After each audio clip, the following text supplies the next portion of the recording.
What the? What the fuck? Doing a 10 speed. She wanna come hop. She wanna come throw like a frisbee.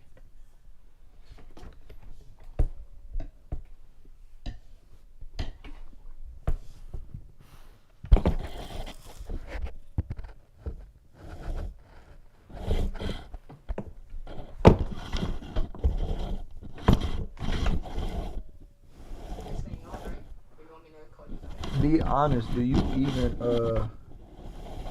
even be understanding my lyrics? Yeah. For real? So like when I be like, I'm doing the 10 speed, she wanna come hop, she wanna come get it, she knowing she throw like a frisbee. You know what that means? Not that complicated. Well, actually, I just have to decipher it. Like if it's broken down piece by piece. Yeah. You don't be thinking it's too much slang?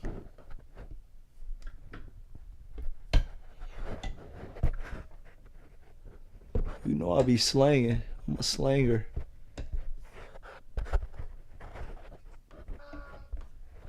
Some of it, though, like context clues.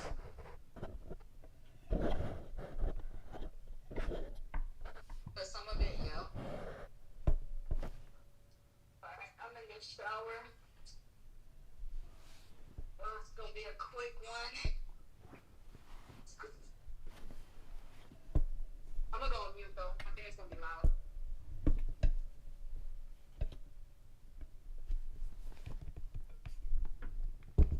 And I can't hear, so.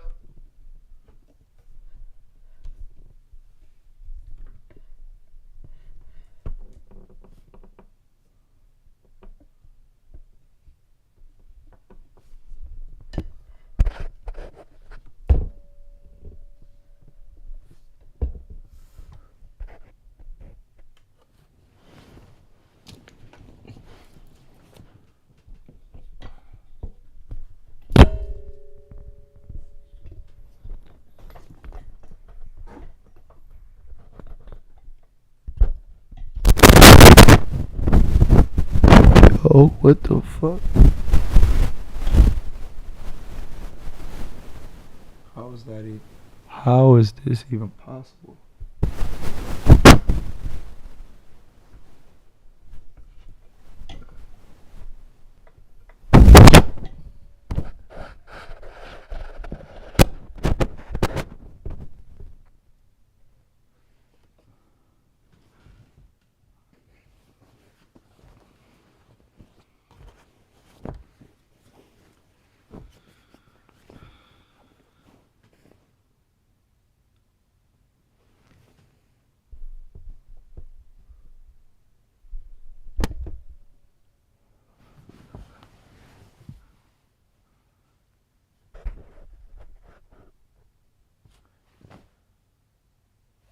This is what it is. I don't know.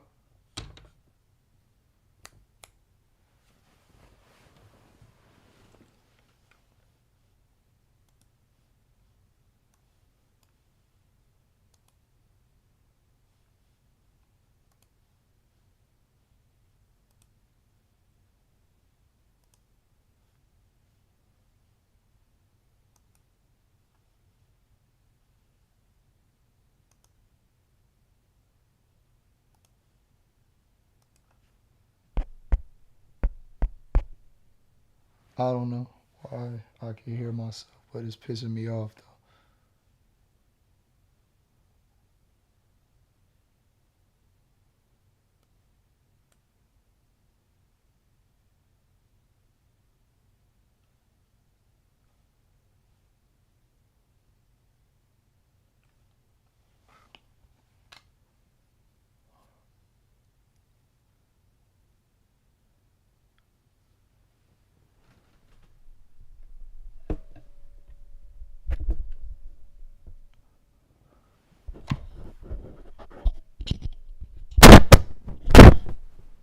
So dumb, what the fuck?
shit.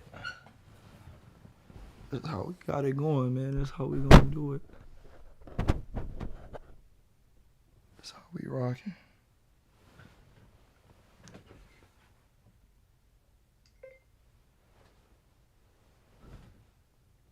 No homo.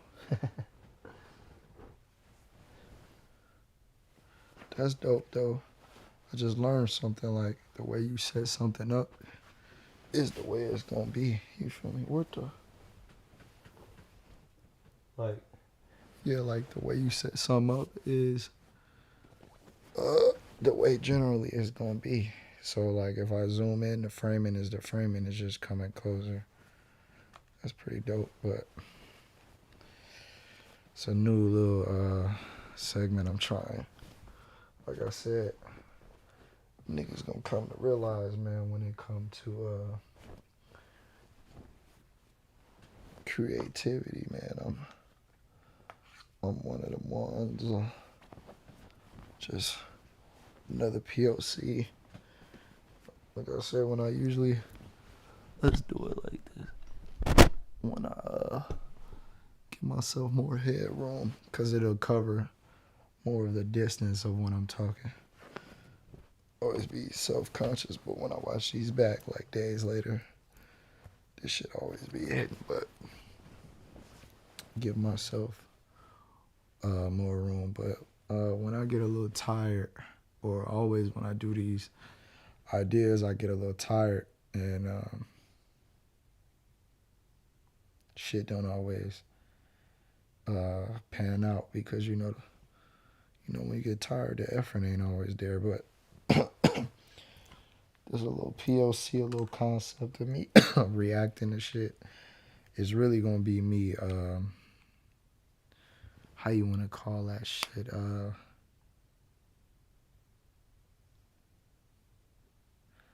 Sourcing my resources. I forgot what word I want to say though, but it's just my research, man, and my resourcing my topics, I guess you could say.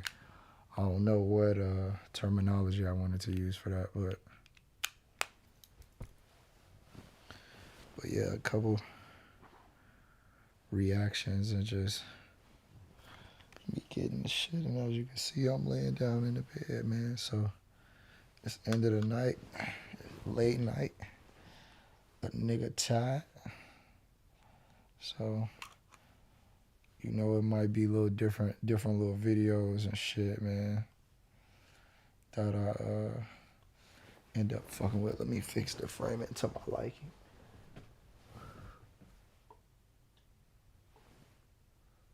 So my eyeliner is always gonna be where that pillow at.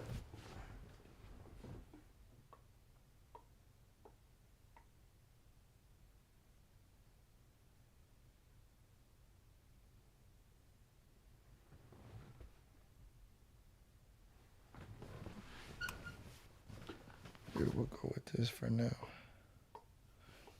Let's see how it look. Really, I need to look on my, the whole idea though, when we do these concepts is just to knock them out and think about it later. Let's punch it even more, fuck it. And I know I'm laying down too.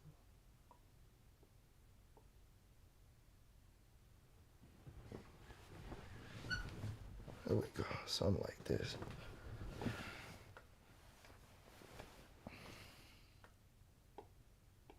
And a little bit out, a little more room to the left. Oh, this is tiring.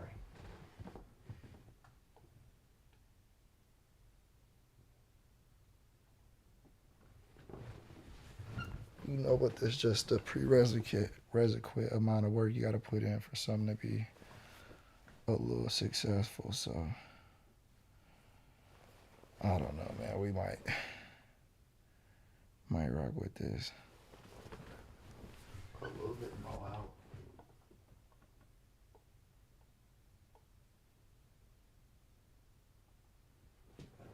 Let's rock like this. I'm too tired to fix it. Yeah, we gonna rock like this. Oh, hopefully ain't no damn meat sliding out the damn bottom of my shit. Homo.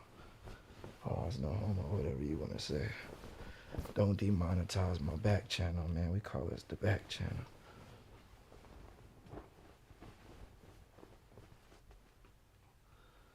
Got everything we need. Alright, man. So, let's get it, man. Let's get it and let's get into it.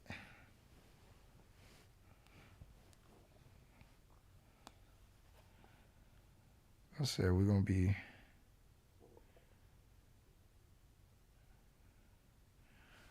researching and resourcing. What's the word I want to use? Something like that. Researching and resourcing.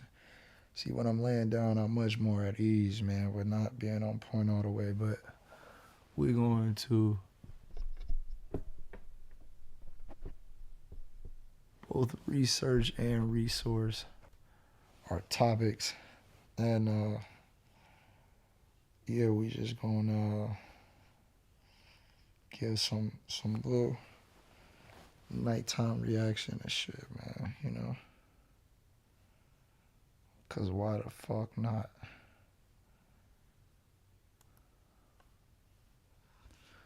I feel though, when I'm reacting though, I feel like it should be more punched in though. So niggas can see the look on my face. But you know, sometimes we just go through and look at different shit. I got some shit I'm finna watch and we gonna react to in real time. I'm gonna give my honest opinion. And yeah.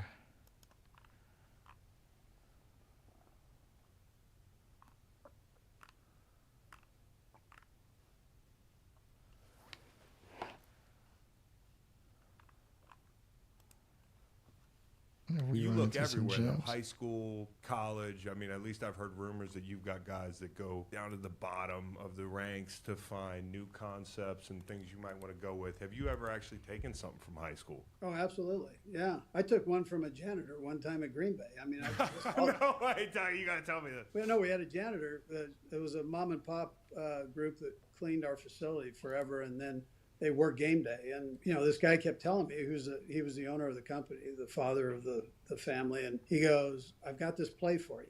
And he kept telling me this over and over. Finally, I said, okay, here's a card, draw up the play. And he drew up the play. I go, dang, that's pretty good. That's pretty good. We called the play just before halftime, and it scored. And he starts hitting his wife, and he's going, that's my play, that's my play. And she's going, yeah, right. Yeah, sure it is. And that, you know, that's, well, we'll take it from anywhere. You look at. Did I save that? But yeah, we go and I see all type of interesting stuff all the time that I like seeing. That I just react, you know. Once we get the format, this shit gonna be hilarious. Leangelo, the NBA is still the goal. And like I say, man, we ain't gonna be doing too much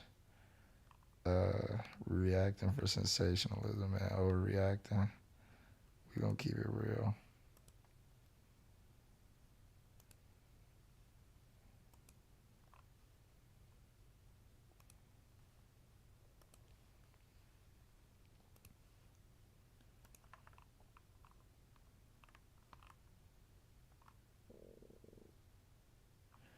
Good thing only I got this shit because I'm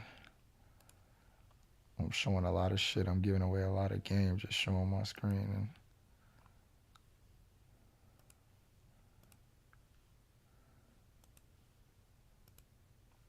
And then, like I said, luckily I could cut this shit out.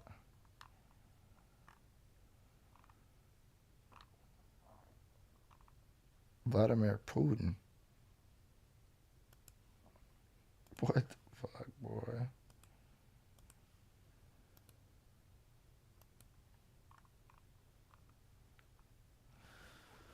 Let's just get a sneak peek. We can make our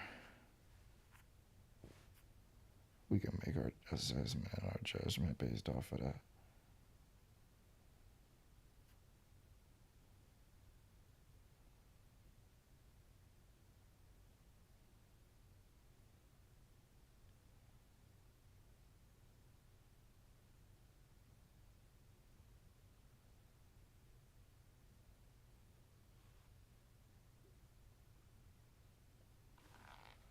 I already see a few things I want to react to, but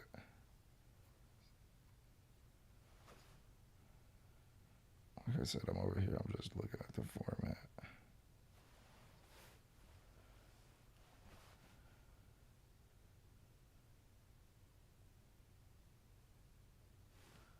That's pretty far. That's straight. That's fine.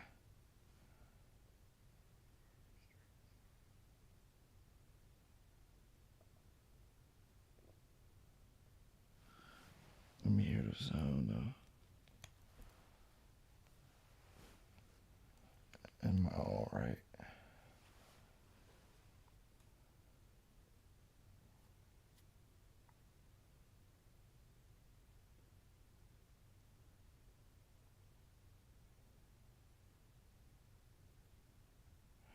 Oh, this sounds great. Like damn near on some perfect shit.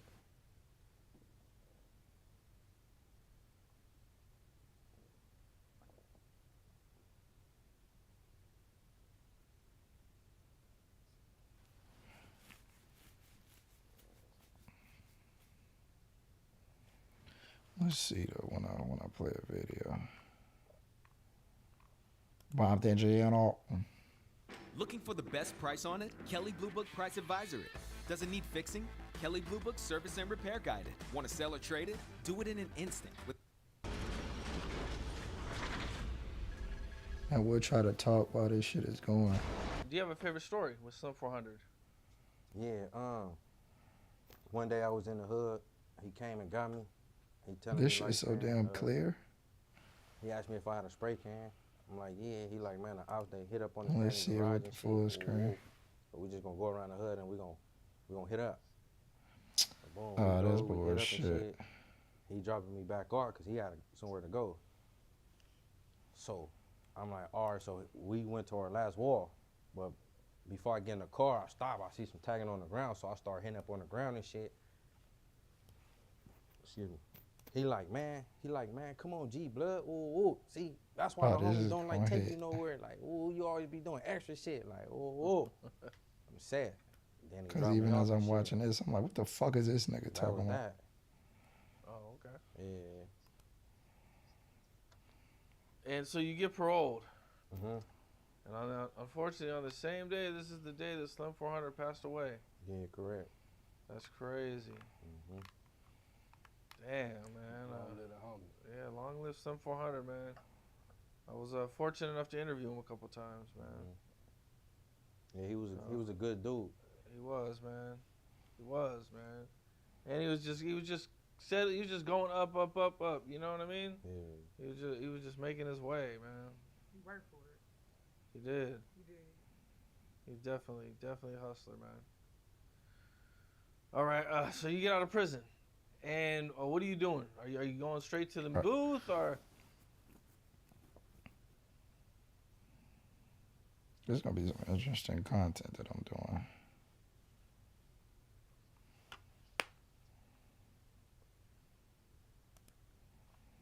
Oh, they went to Memphis. This is gonna be crazy.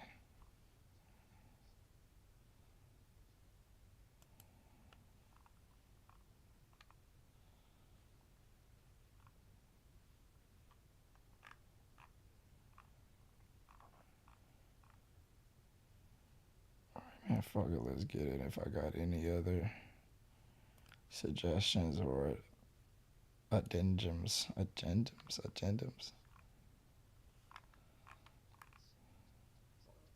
that I want to make. Oh, man. This nigga going in on Doc. Your boy, Glenn, is now back in the NBA. I'm just flabbergasted. We're gonna see. I don't know. I think karma gonna come in and play.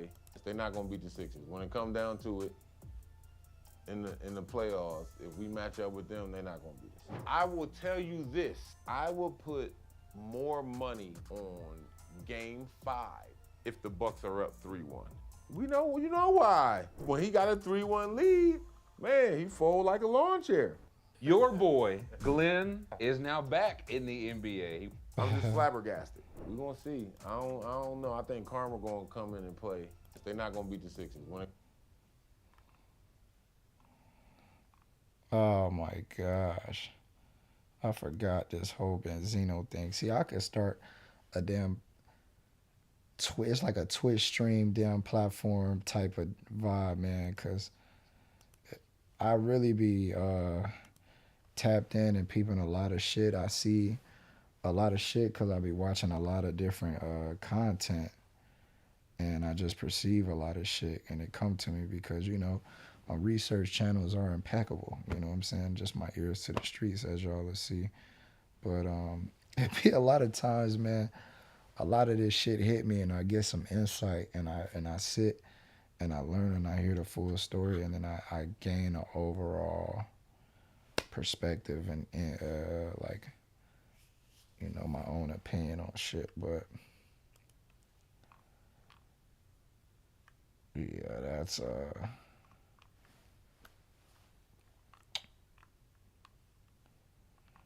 that's crazy. That whole Benzino shit, man. Cause I, you know, like I said, I be tapped into different platforms, and I already seen people talking about it, but niggas can get my first dibs look at my reaction directly.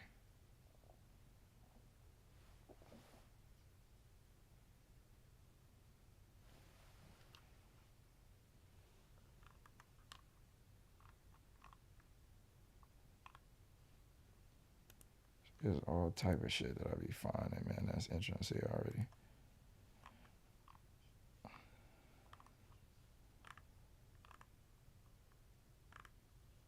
How they talk about snake?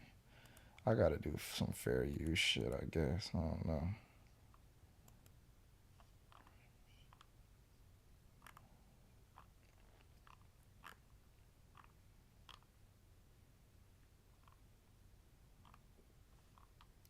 The Spy Who Loved Me. I'm watching. See? Just shit like that. KD. See, be a lot of shit I be wanting to see and look at, and then at the end of the night, I end up running into it. And it's like, you niggas get my real time reaction and opinion.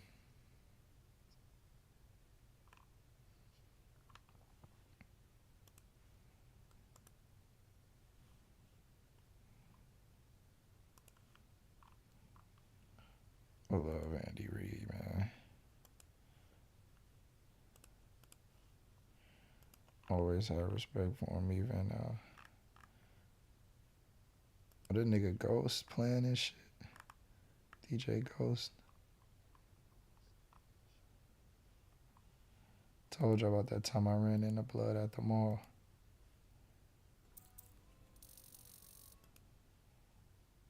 Let's see how he made himself. What's up, bro? Left, right. I'll beat his ass at this shit. I'll beat any nigga ass on this shit when it come out. Or when I get it. Oh, you can't take the body shots? Is that what it is?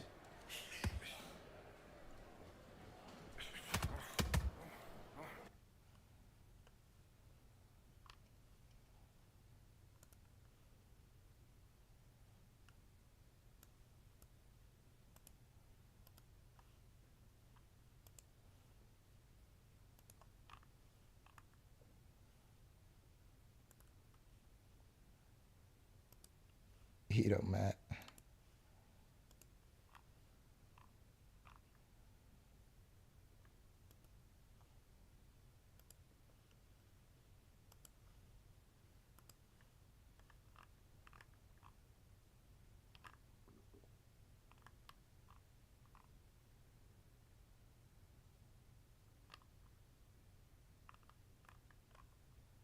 It's already a video though that I'm looking to cover. See, look, white boys talking about the Bible, all type of shit, man. That shit used to bug me out, or just bug me. But now I got a platform to cover that shit.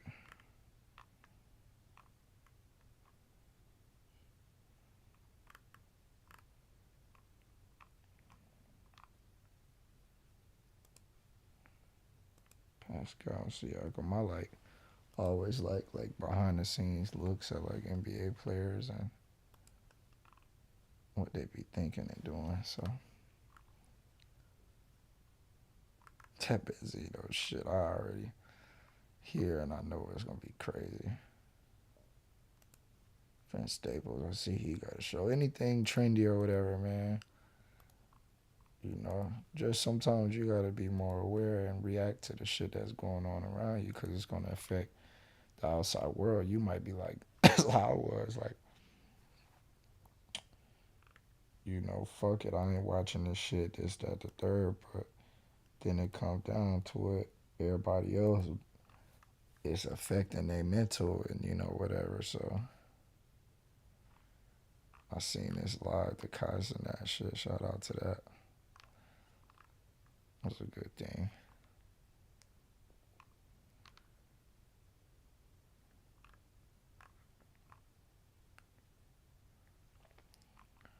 Oh, here it goes, right here. This is exactly what I was looking for, so. Talking about it publicly, but internally it's the same, and he understands. Let's run this back from the top. Because he sees you as his wife. Fair use. When a man loves you, he's going to be protective over you because he knows how other men are looking at you. Every single straight man and straight. So you got Jesse Lee Peterson, man. He's a conservative commentator, and he's got like this southern appeal. I like covering him because he kind of reminds me of one of my uncles, but he represents a generation of men from the South, you know, and from a specific era, and a lot of these guys, man, they grew up post civil rights era, you know, or came into their adulthood, you know, and so they see the world as let me be careful on what I say because I don't want to talk out of turn, but also I want to be honest and be truthful because a lot of people, you know, might see these dudes and call them like Uncle Toms and shit like that. But you have to really understand, it goes deeper than that. You have to really go and understand the kind of things that were going on at the time to understand people's mindsets and the framework and the events that happened in that era. And you have to understand that we grew up with the internet. So now when something goes on, we can actually do our due diligence and have a platform to where we can damn near research any and everything. You know what I'm saying? You have to understand that shit, it didn't exist in the way, or it existed, but it wasn't, you feel me? It was limited access to, you know, government and high-ranking military officials. That's who had this fucking technology, you know? Because we ain't gonna say this technology didn't exist. It's been existing.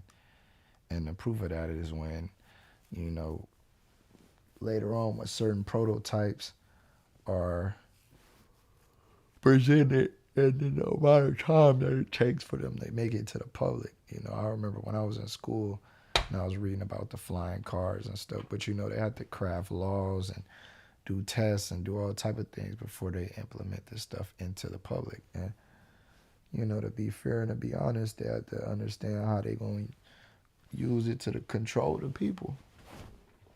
And I mean that in a good and a bad way. You know, any ruler would think about that. You know, when you have power, you got to always assess how anything that's going on within your kingdom is going to affect the people you got power over. So,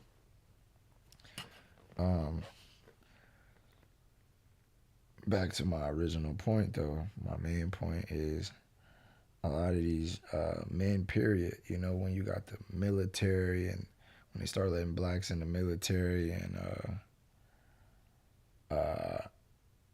you know, Vietnam and all this other stuff and all these different wars, it brought a spirit of patriotism to where that was a lane from, you know, what I've seen and what I've heard and what I researched and just what history says, what a black man was accepted as an American, and they bought into the American dream and the American idea of being able to live one day and own things and live peacefully amongst, you know, other races in this society and this country specifically. But, you know, you got to give these niggas slack, because at the end of the day, they were undergoing so much shit at that time, whether it was contrived or whatever. Just imagine, you know, like today we see all these events that may be staged, may be contrived, but it's like, you know, we had the internet to analyze and slow things down on video and things. Back then, I guess so, they would have more common sense, but the proof factor would be just different. But I guess it's the same, but it's just a difference, allegiance to the idea of just being able to coexist peacefully in this environment. That's what happens, you know, that's a syndrome that happens. Beat a motherfucker down so bad that they happy to just not be beat no more. So he's a conservative Christian commentator, and he likes to speak on different issues, and he's funny. So like I said, I'm just something interested. I'm interested on his take, and he's talking to this Muslim comedian woman. And like I said, I just want to get my initial reaction. I like the dialogue because it's a pretty good reflection of,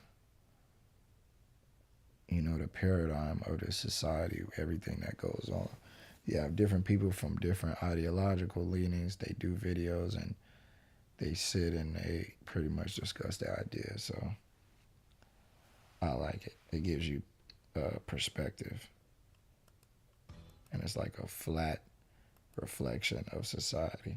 When a man loves you, he's going to be protective over you because he knows how other men are looking at you. Every single straight man and straight woman that are together as friends, the minute the guy has an opportunity to use her body, he will. It's inherently in men. And your man understands this, and that's why he's being protective of you. Nothing changed about... So I've already seen this part, and this is where I stopped it pretty much, is because like when I first seen this, like my initial thoughts, I like to always capture my initial thoughts and then create videos and concepts out of them. Cause you know, that's the shock value. The shock value is gonna reflect like the overall like reflection that we end up having, or the reflection of the impact or the reaction, I meant to say, that we end up having to these things. So it says a lot, and taking those little small and inherent inferences and you know, like I just like to cover phenomena of like the influence of the mind, you know what I'm saying, and the way these things affect us. So I like to go with my first initial like reaction, you know what I'm saying, and draw it out and underline and examine why it is exactly that this is my reaction, what it says that this is my reaction, and what it really means macrocosmically to the outside world, and then where does it tie into, you know, what is the overall moral or message or the end findings of, you know, these examinations. So like I said, when I first seen this though, I kind of was like, yo, already this is a blaring image, you know, in a two-dimensional sense, a black man with the Muslim wife making videos and she's behind him. And I mean, we know a woman being behind a man with her head covered and shit like that, to be specific, is in order. But just, here's two things that I noticed. One, he's black, his attire or whatever, and then the pose or whatever, she's like in a submissive pose, like framing to him, and it's being posted on the internet. And it already is going to give the illusion to the untrained eye or in this society, this is be something that would be, you have to be careful how you depict yourself. That's just what I took from this, is how things that are natural and what go on and are religious in the old world, in this new polarized, chaotic, upside down sensitivity world, like what they call that, like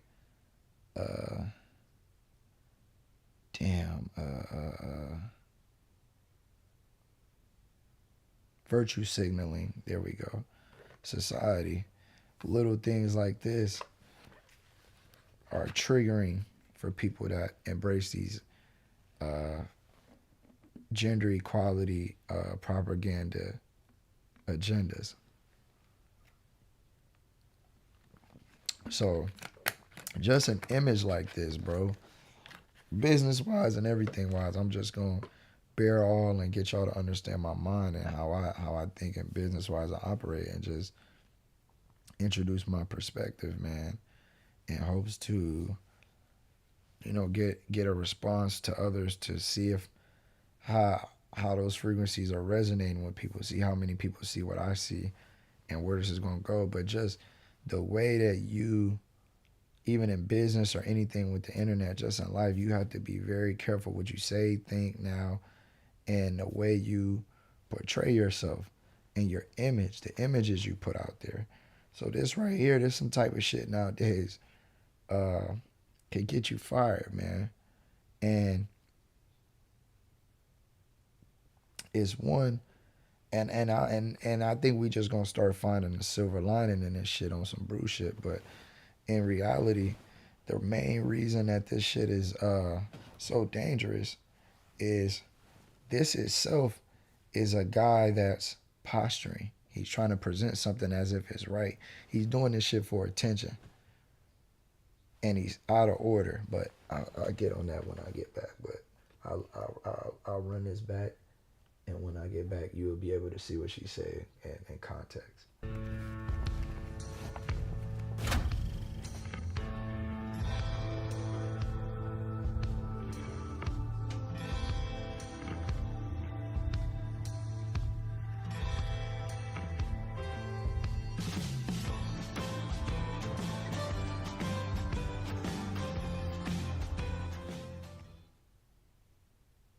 When a man loves you, he's going to be protective over you because he knows how other men are looking at you. Every single straight man and straight woman that are together as friends, the minute the guy has an opportunity to use her body, he will.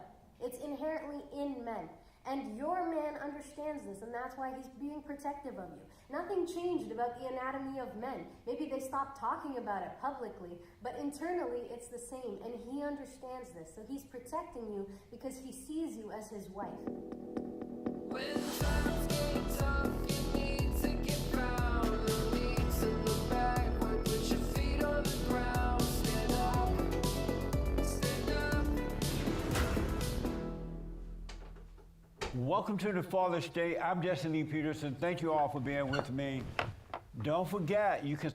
Fair use, fair use, fair use. And then, too, another thing, another reason why I like watching this dude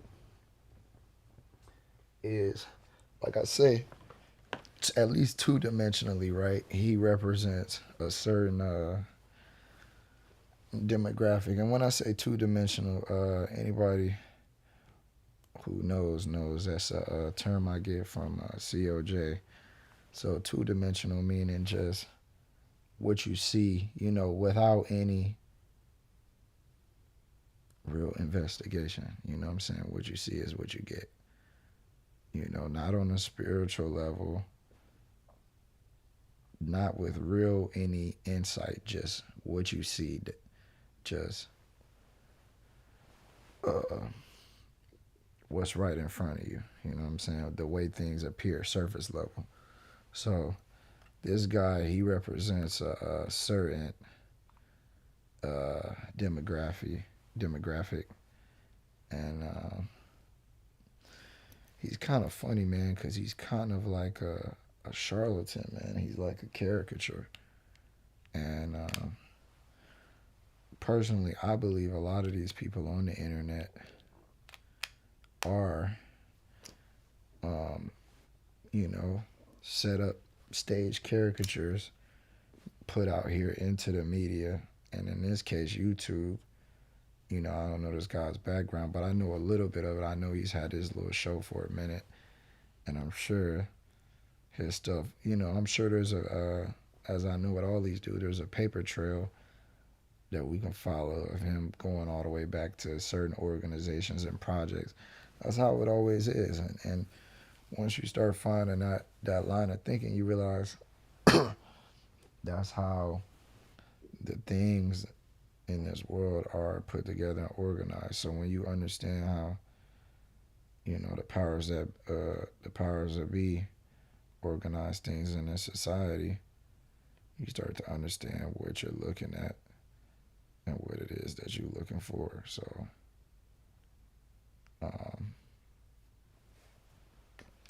with that being said, I like watching him because he represents a certain demographic of, you know, and I dare say the dumb Christian, but too the dumb black Christian. You know, he's Christianity, Jesus this, Jesus. You know, he's like the token dumb Christian is his character. You know what I'm saying? And a lot of times it's so funny because I'm just like, the guy's hilarious and he's blown up on the internet because he's so staunchly stands for what he stands for, to a point of like retardation. Like, and what I mean when I say, you know, it seems like these people are stages, you know, he's a guy like a caricature when, like, it's like his responses are already like stage stiff and programmed, like it's scripted. You know what I'm saying? Like when he comes on here with a script, he's going to stick to the script, and in real conversations, when you're hit with good points that are being made, there's supposed to be some kind of pushback. You know what I'm saying? There's supposed to be some kind of pushback or acknowledgement of someone else's point, and this and that, the third. But I mean, the fact that he has a program where he does the same shtick over and over and over lets you know he has a fixed agenda and a mission. And that kind of goes away from truth, because when you're really into the truth, you're really into the knowledge, and that's his whole thing of what religion and theology is supposed to be, is your investigation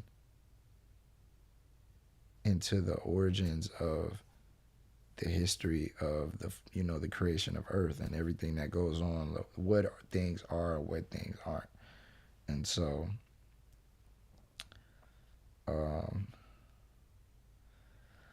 when you go down that path, you know, you're supposed to be, everything's supposed to be empirically based. So when you find something new that doesn't fit into your scope, you're supposed to broaden your scope and adjust your perspective. And then when you find guys like these or other people with these platforms that don't have perspective, I mean, don't display shifts in their major shifts in their perspective when presented new information that conflicts the information that they hold to and believe in, that's when and when it comes to media, that's when you have a charlatan. But why I like examining these charlatans is it's almost like the put here to reinforce that kind of thinking, to install it in the general public, you know, because people in real life actually replicate these people with these platforms, man. And, you know, the whole psychology behind that can go into, you know, motherfuckers being on TV and people getting taught that people with a camera, sitting in front of a camera, are more qualified than the average person because of the idea that, you know, somebody would put a production together. It takes money, import, and all of these things that you would have had to have a television or media program. And the fact that the camera costs money, so there must be some kind of credibility and legitness to whatever program you're watching. And that's the idea of somebody being on camera makes them more important. and even too, just, you know, as far as production and programming is just, if you put things together a certain way, and it's high enough quality, it's damn near like you're in the presence of a person and you're watching somebody you can't speak back to. So any thoughts that you may have are, even if you oppose and, you know, have conflicting thoughts, or, you know, you're going against what you're hearing, you don't have a chance to cut the person off. Technically, you're supposed to just cut them off, but you don't have a chance to verbally engage with this person and have them respond. So, it's damn near like you sitting getting a lesson, you know, like a dream, an omen from a damn extraterrestrial entity. But that's why I like to use the imagery and these actual things, because when I talk to people in real life and I tell them the problems, mainly my family or other people that I meet, they're so oblivious to these things. And so you know, they begin to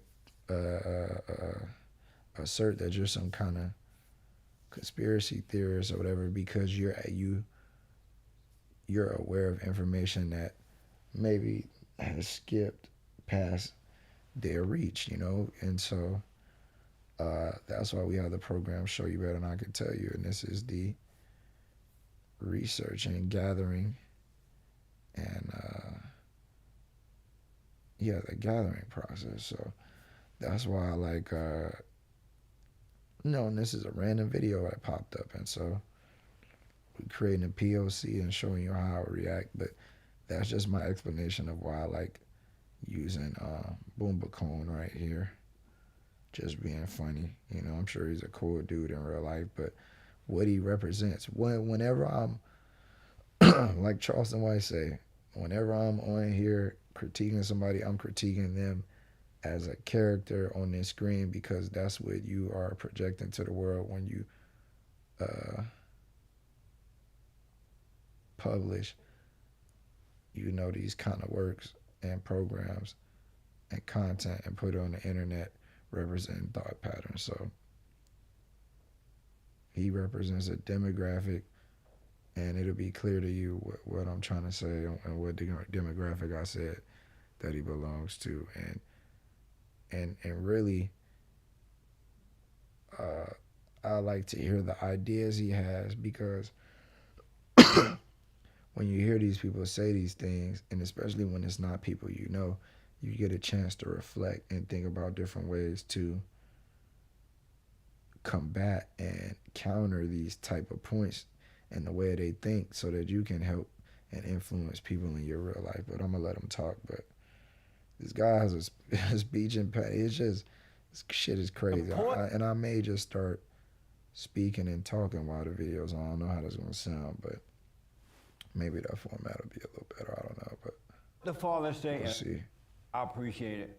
And I stop things a lot because I like to think and visualize things. But I go into the fathersday.tv/donate, and then on locals as well. So click the link in the description. The word there on locals. I do appreciate it.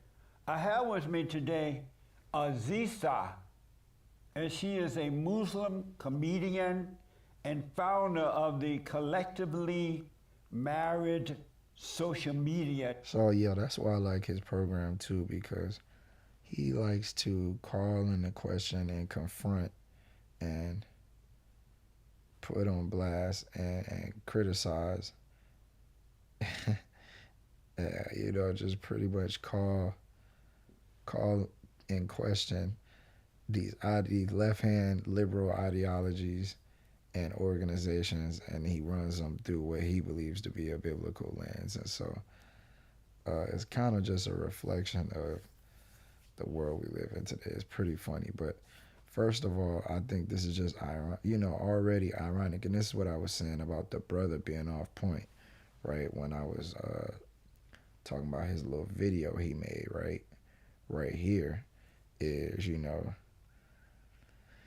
if you are sincere about this lifestyle, bro, and everybody knows, okay, according to the scriptures, you know, your woman must have her head covered is, according to the scriptures, is permitted to oops.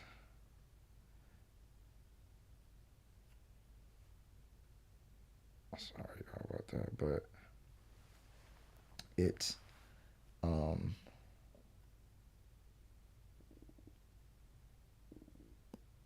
it's really permissible, like I say, to be over your woman. It's actually that's the natural order of things. Is the man is over the woman, the man is the head. Your woman is to have her head covered, you know, to conceal her beauty and to show her subjugation. Is to mark her as a woman and a wife, and it's to prevent and reduce the amount of, you know, reduce the natural male lust. And that's what she's speaking on in this video. We can go back to this. And these are all things of order in the way that ancient society worked. And so, and as you see, she says men protect women. He's going to be protective. But here's the problem. You know, in this day and age, well, you got this black dude, and we already know what being black in America is. You're a second-class citizen already. So let's say he did find a good woman. Brother, you would want to keep this woman to yourself. Your woman is for you and your enjoyment. If you found a woman, especially in modern-day Babylon, where damn near being a real husband over a woman or a real man over a woman, that shit is illegal. You know, what is permissible and permitted and okay by the scriptures or the Quran, that shit is illegal in the global corporatocracy. So all you're doing with this, now I understand projecting your faith and things like this, because even me, when I was dating my girlfriend, I was also in the vein that, hey, we need to project more positive images representing what we think is good, because that helps to normalize it. And I was of the vein of that too. Like, the more media, you know, counter media, like the more media we put out showing the things that we do, the less foreign is going to be to people, and then we can educate people and we can move towards the direction of normalizing what we do. But the problem with that is I started to understand is that was going to open me, and anytime you do anything for attention like that, even if it's to bring good attention, you open yourself up to negative attention. So I would have been putting a target around me and my woman. So I just decided to keep my business off of the internet. And if your woman want to wear a head covering and she abides by these things, that's a beautiful, great thing. That's a sign of a smart woman. Sometimes it could be a trick. A lot of these women look for new identities because they are damaged or whatever. But, you know, there are some little tiny thistle of real women out there that follow these rules and things like that. So the last thing you want to do, like, brother, here's the problem. If you really adhering to these religions and to, you know, these books, right, and to the Quran and the teachings and the ideas and the ethics, you would already understand that even according to your own religion, bro, you supposed to have your woman put away. You know what I'm saying? If you got a Muslim woman, you know what I'm saying, brother, you down for that, then you know that your woman is not supposed to be on it, even showing her face on the internet and doing none of this shit. So it's already a contradiction. So whenever you have a contradiction that's aligned with religion and some moral ethics, is already giving, as they say, it's attention seeking. You know what I'm saying? It's disingenuous. Even though what they're doing in real life might be very genuine, which I believe it is genuine, their want to share with the world is misguided, and then it ends up being disingenuous because, brother, now you're doing things for the world and to show the world off when we already know there's a prophecy, and, bro, you're supposed to be getting ready for the last days. And if you got a woman that's there to help you and she's on point and she's listening, brother, you already know you got to disconnect from the world and live your life peacefully and keep your wife off the internet. So that's why I say this is a dangerous image in itself, because here you go, you got this nigga doing this for attention with the woman, where the hands on his shoulder, you know, in order. The woman's in order, but this image right here is going to put you in the line of fire, because you're already a black man or a melanated man, whatever your race is. So you're already an enemy. You're already viewed through propaganda as violent, controlling, savage, and things that we've been taught. And, you know, we like to say, oh, why is the black man so mad about that? Because it's a misrepresentation of all black men. We all get aligned with the term African or black or nigger or Negro to all fit this concept, when there have been different kingdoms, rulerships, nations, and different stages, and there are different races of melanated men. Okay, so all of this has to play into this. So these are things that you face every day in the world, like the black, so-called black man, so-called melanated, so-called aboriginal man of the earth wants to be so infuriated at the way they're perceived, and complain about all the injustices that come with being our color, which exist, but then want to move around, you know, like, you know, everything is all good. Either we under attack or we not. If you know we under attack, you got to move with some strategy and some stealth, brother. So this right here, and just mentally, I mean, I'm not saying there's nothing wrong with nobody being with a woman of a different race. My woman was of a different race, you know what I'm saying? Because a lot of times those are the ones, they still grow up in traditional backgrounds, you know, they're less westernized, and they listen, and they, a lot of times they lack the so-called Israelite spirit, as you want to say, or the specialness. So they tend to value it damn near and even worship it more. You know what I'm saying? So your woman is supposed to worship you as you worship the Most High. So I already know the psychological makeup just in this day and age. In any other age, this would be permissible. But in my age, I know all of the psychological, sociological factors that go into this. Not to just generalize, but we live in a world of generalizations, and I'm speaking on just the idea of a generalization of how the optics work. And obviously this is for optics, because if this is really what you guys were living in and agreeing on in your perfect union, you keep it to your fucking self. Anything valuable, you keep it to yourself. If you got a real Richard Millie, it's in the safe. If you know what I'm saying, anything of value, you keep it secret. Right? We already knew this when we was little boys at school.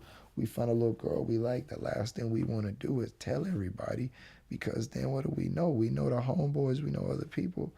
You know, a new girl just moved to the school. You want to meet her first, so nobody else can get dibs on that, man. You want it to be special to you.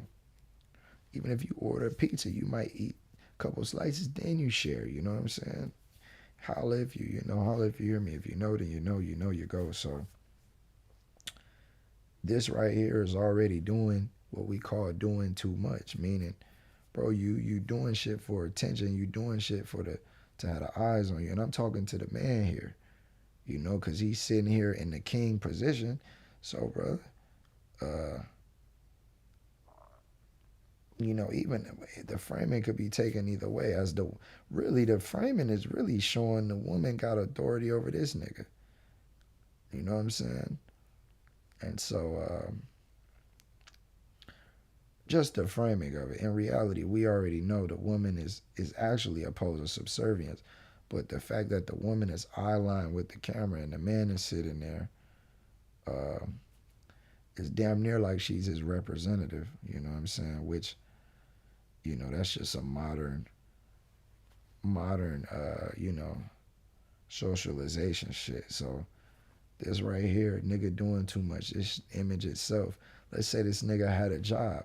This the type of shit to get you fired, to get all the females from your job coming to the office and saying, yeah, you know, this makes me uncomfortable. You know, go to a college now, take a college class, go go in there with working people who are in school and hear the ideologies that they try to say. Like I say, luckily I went to a Baptist school, like a religious institution, so most of them people had conservative thoughts, and it was actually pretty refreshing. But it was so crazy because people would be saying things that they thought that they were supposed to say until one person would break the ice, and then everybody would be like, yeah, that is fucking kind of crazy, you know. But I went to school with older people, like, you know, military people. So just imagine that environment and just imagine the environment of people in a workplace where your money's on the line, and man, you can't even, you know, say anything about, you know, your religious beliefs. So this right here, man, this is called putting a target on yourself, because you want to project this image and you want to have your woman talking, man, your woman coming and speaking, and bro, that's out of order. But then again, you is a Muslim, so that's the whole point I wanted to get to, is you're a real Muslim. Your woman ain't even supposed to be on there talking, bro. So that's just some social media trendy shit you doing. So when it come down to it, we got this woman saying she's a this is already ironic, right? Everything about this is ironic. Why? Because oh my God, I was just buzz out laughing. Because there's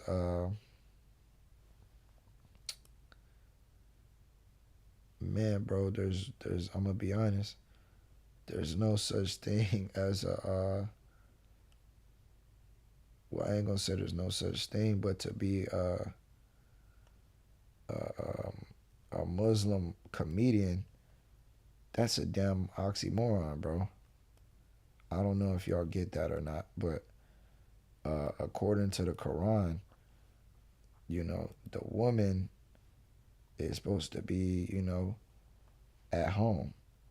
So to sit here and say, you know, this man's woman, yeah, first of all, that's already crazy. You know what I'm saying? You're supposed to be a black man, the head of your household, the king or whatever. That's what she's supposed to believe you are. And you over here dating a woman that's a Muslim comedian. Now, you got some Muslims that don't even listen to music.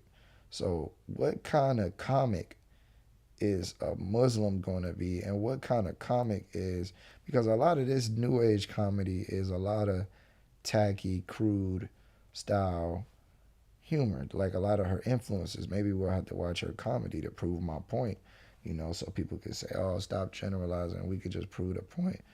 But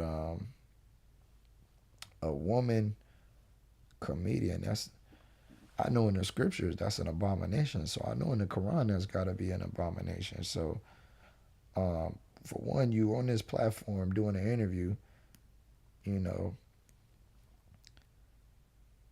again, like I say, it's like when you see these women basketball with the damn hijab on, it's just an oxymoron, like, you know. But that goes to show you Islam is a fake religion. You know what I'm saying? It's a fake religion. But that's another video, another day. Shout out on boy COJ, man. An installment by the Catholic Church, as is Christianity. You know, it's a fake imitation of the scriptures, just like everything else. But the fact that there's, and the proof is, and not to get too much on Muslim, because, you know, I'm actually do respect Muslims in a worldly sense, but the fact that this goddamn woman, man, she's sitting here, it's damn near hilarious. But the fact that this woman is sitting here, bro, and call herself a Muslim comedian, man. It damn near ain't even a such thing as a Muslim comedian. You know what I'm saying? Because of what being a real Muslim is about. And then a woman that's a Muslim, that's a comedian, impossible. That's impossible.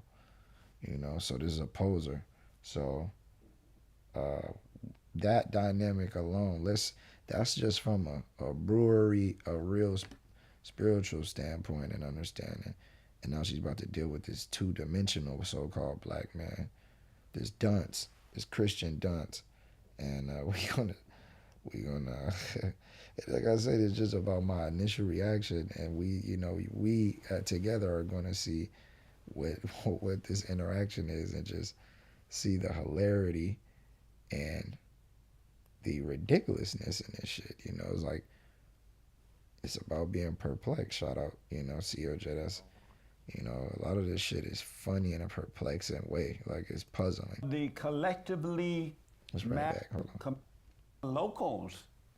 Locals as well. So click the link in the description to support the work there on locals. I do appreciate it.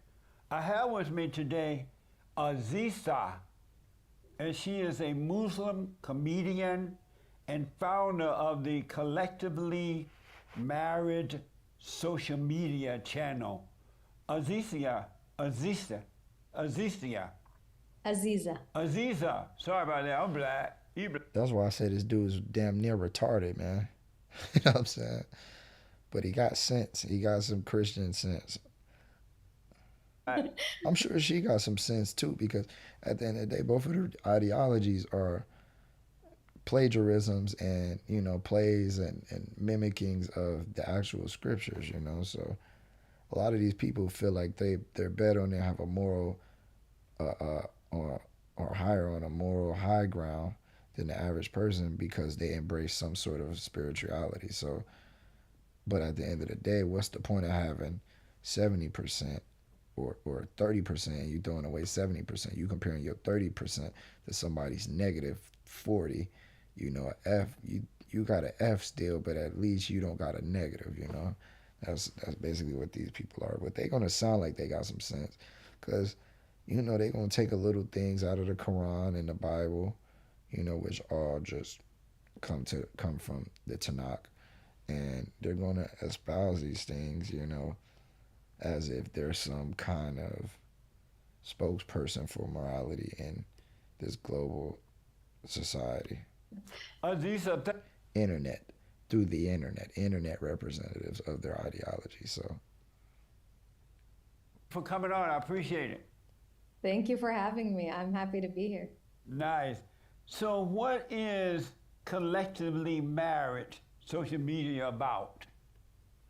And that's what he'll do too. He'll ask you about your organization, let you explain it, then he's going to challenge you, and it's going to be a funny back and forth. So, and it's all about seeing if people could take it, and then that's just his audience. That's his thing, two-dimensionally. It's about getting everyone married and happily married. In today's world, especially out in the West, we have such high divorce rates, and people are very unhappy in their marriages, and they tend to blame the spouse, their husband or their wife. It's crazy because they're going to agree on certain things, but then there's going to be a clash, obviously, over religion. But the crazy thing is, both of their understandings of their own religion are erroneous. So it's just going to be reflective of something that happens in society, in a conflict and clash of basically two people who think they know something that they don't know, and it's just a perpetual missing of like, hey, I got you, because neither one of them, both of them are in error. They're both living lies, basically. Yeah. And then, we see the effects on society, on kids, when reality is a little bit of accountability, a little bit of guidance, a little bit of healthy examples can. And see, a lot of niggas fall for this, and y'all already tell this bitch is crazy. I knew the bitch was crazy when she came on with a hijab and called herself a Muslim comedian, and she do YouTube and TikTok, and she got a damn black nigga who's supposed to be and if he ain't a Muslim, this is even wilder. Help people get married, and so collectively married. Why the fuck would you marry somebody that's a different religion than you? All about that. But he probably is a Muslim. A lot of these younger black niggas is turning to Islam because it's actually explained a lot better, and it's actually it's more stringent and constricting, and it brings more discipline, which men look for in society. They look for a set of rules to follow than the rest of the religions, you know what I'm saying? Because Christianity has pretty much just said you could do whatever you want. So it's damn near like the polar parallel opposite of Christianity in this modern world. We teach people, And it's patriarchy centric. a little bit of accountability. So a lot of these red pill, whatever, these guys, you know, they flock to it. A little bit of guidance, a little bit of healthy examples can help people get married. And so Collectively Married is all about that. Fix your We teach diet, all people, type of we shit. have You know, videos give up you, there. We give you add a some little game. sprinkle of comedy because studies have shown that comedy helps people grasp different topics Right. and just, you know, absorb it. And so, yeah, that's what Collectively Married is. And you can Yo, I ain't gonna lie. I said this bitch couldn't be no comedian, but she's fucking hilarious. The fact that she's up here. I always tell my boy Abe, the funniest jokes are the ones people do just in real life. But I don't even mean, I mean it like that, but this is what I mean. It's like, it's damn near like she's playing like on some Jordan Peele and Key and Peele shit. Like she's a damn character. She's fucking hilarious, all right. always learn more by going to our website. Like this shit is hilarious in itself. It's like when damn the nigga who used to play Borat used to come in the damn costume. Fucking hilarious to me. collectivelymarried.com. It's hilarious to the Most High, I'll tell you that. Amazing. So you are a comedian. Yeah. And I you mean, li- I see comedy more as a tool. You know, I like the term educator. See? She's an educator. Boy, you know what that means when I hear you say you're a comedian, but you're an educator, is basically, you know a little bit, so you able to get your clout up by doing these little videos and shit like that and making and finding the irony in situations and playing them off, because people, you know, most comedians know, you know, it's easier to be liked more and more popular giving the truth as a comedian than it is as a serious speaker and talker. Because when when people take you serious, you're under more scrutiny. So, and she, obviously, it's a dumb bitch. And I also feel like God. No disrespect to the brother, but I just mean in a sense, you bitch, you're a Muslim comedian. It's really a disrespect to Islam, you know. And I respect people's religion, so I gotta call you a has dumb given me bitch. a purpose to show people what marriage can be, how you can find your soulmate, how you can get married. And I've always enjoyed laughing from a young age. Makes your heart rate race, makes more oxygen come to your mind. Yeah. And I feel like comedy is You know, she probably crazy as hell. People that act like this, and she look like she throw a hell of a tantrum, man. such a powerful tool that a lot of people don't use.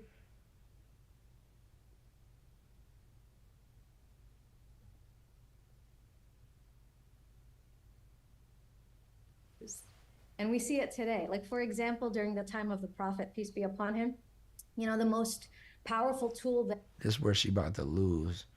Look how serious her eyes get, though, you know. So she's trying to be, hold on, an educator, a teacher. That's haram. You know what I'm saying? So she's trying to use this. This is her veil. I just called her. It's her veil to be some kind of authority or teacher, you know. And she, you know, hey, man.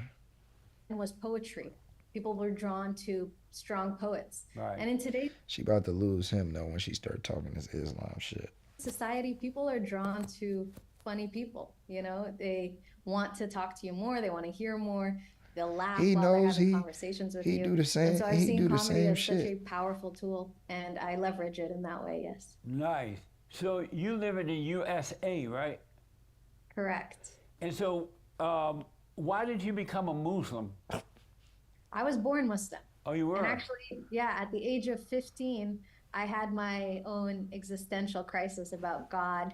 That's one thing I do like about the American Christian is they gonna call bullshit on some Muslim, you know, fake Muslims, because it's like we so disconnected. Well, I ain't gonna say we. I just mean in America, so disconnected from the Middle East and what the spirituality over there is damn like we know people over there is willing to die about that shit. So when you see somebody in America, here's the thing, right? Here's the thing. If I believe the Middle East was the Mecca and I was, why the fuck are you in America when America go against everything that your religion is? Now, she's probably some modern age American born, this, that, the third. But his point is, at least his identity's been stolen from him. He's stuck here. He thinks he's from here. Everything he knows is here. And it goes back to there, but he's here. If you're a Muslim, the fuck is you doing over here other than engaging in gluttony and shit like, debauchery that go against your religion. So I do like that about the American Christian. I lost someone very dear to me, and I felt like it was an unfair death. And I began to question a lot of things. And so I went on my own journey, and I found myself right back in Islam. And so, as I was searching, and I say this a lot, you take one step towards God, and in Islam, it says God takes 10 steps towards you. If you walk towards God, he runs towards you. And so I ain't gonna lie, that's good though. Most people, when they go through some traumatic, they veer off and then they come back to what it is that their parents showed them initially. So I do respect that. I really felt that as I was searching. Because it was a lot of times when you're young and you're teenager or whatever, you think you know shit and it's people telling you shit and you rebel and you go outside of seeing, like Simba, when you end up seeing the elephant step on, whatever, then it traumatizes you to a point where you start to realize, damn, that's why my parent told me that. And it's almost like your whole identity resets to being that obedient child because you realize you thought you knew everything and you didn't. And the delusional world and the deceptive world you lived in then dies. But we'll be back. I gotta pee.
Oh, come here, baby.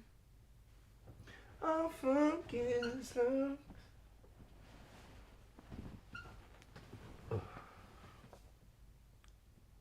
God was showing me, like, this is the way.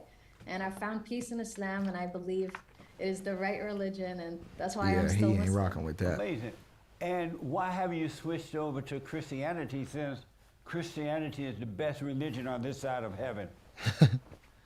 Christianity was sent down by the same God I believe in. But I believe that it was a timeline.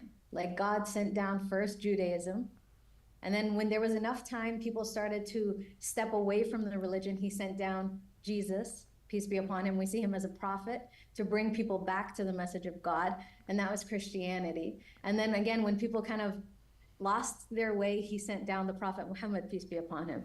And that doesn't even make sense though, because if you believe, see, that just shows you these people are just indoctrinated. Just catch what she said, man. This is what having real knowledge will make you.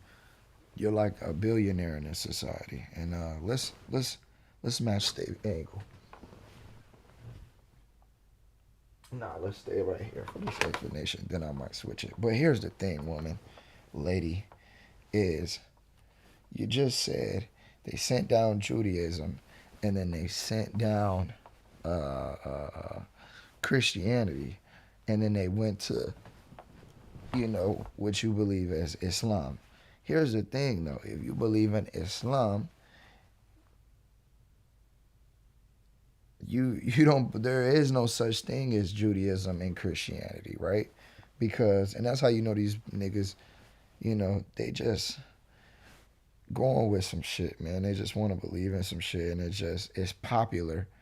And so it resonates with a lot of people because it's popular and it's influence in this society because, the motherfuckers in the Middle East, they damn near control everything. You know what I'm saying? So people see a lot of the order and civility that they have, and they aspire to live in it. And so I understand it from that standpoint, and I respect it from that standpoint. But listen to what you said, shorty, Muslim, Cease, whatever your name is. But if you believe in Islam, you can't. There was no Judaism and Christianity, because Christianity means you believe that Christ is God. So you just said you believe it went from Christianity, people went away from the religion, so then this same God gave people Christianity. Well, that means you believe that Christ, obviously you're misspeaking and you don't know what you're talking about, and you're misrepresenting what you're saying, but that's just how you know these people be disingenuous and try to put a blanket statement to get along with anybody, because she was supposed to tell that man Christianity is a false religion. As a Muslim, she's supposed to say that, but she says, no, God came and gave people Christianity. Christianity is the belief that Christ is God.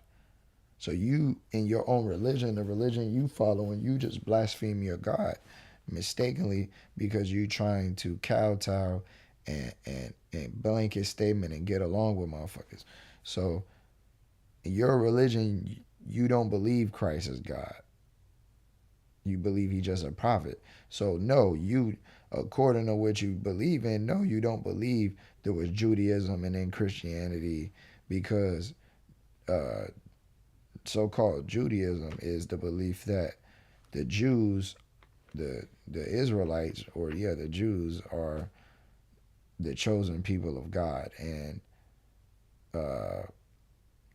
David was the prophet, and then they believe in Rabbi Lebedevich, which we'll get into, and all that other shit. So, hey man, I'm just, like I say, man, it's just funny to me, man, the kind of world we live in, man. Show you better than I can tell you. So, gotcha already.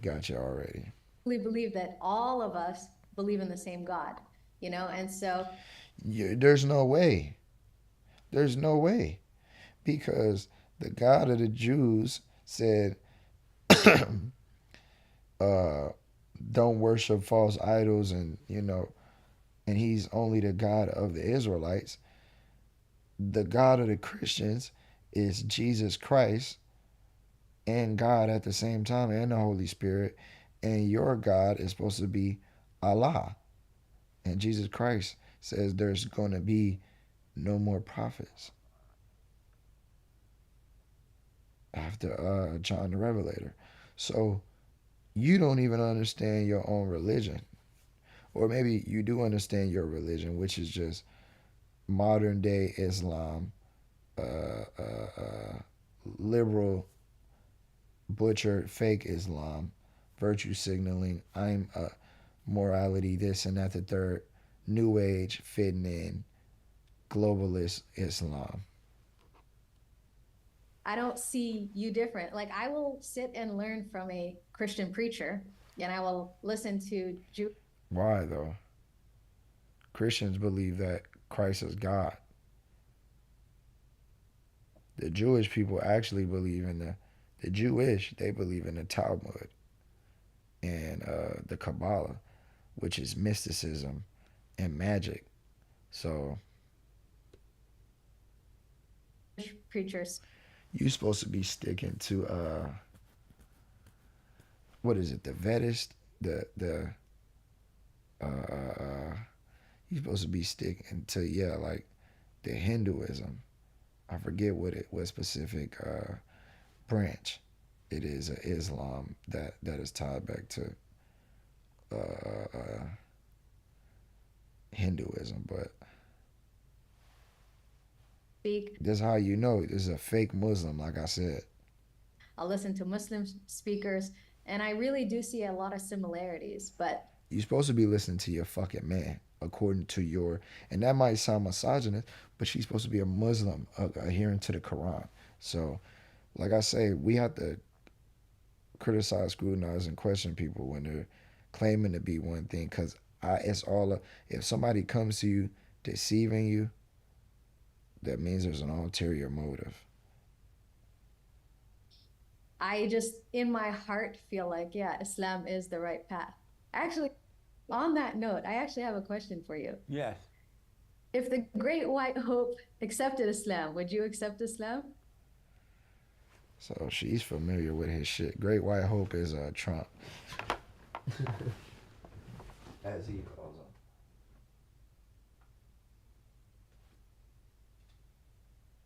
Listen.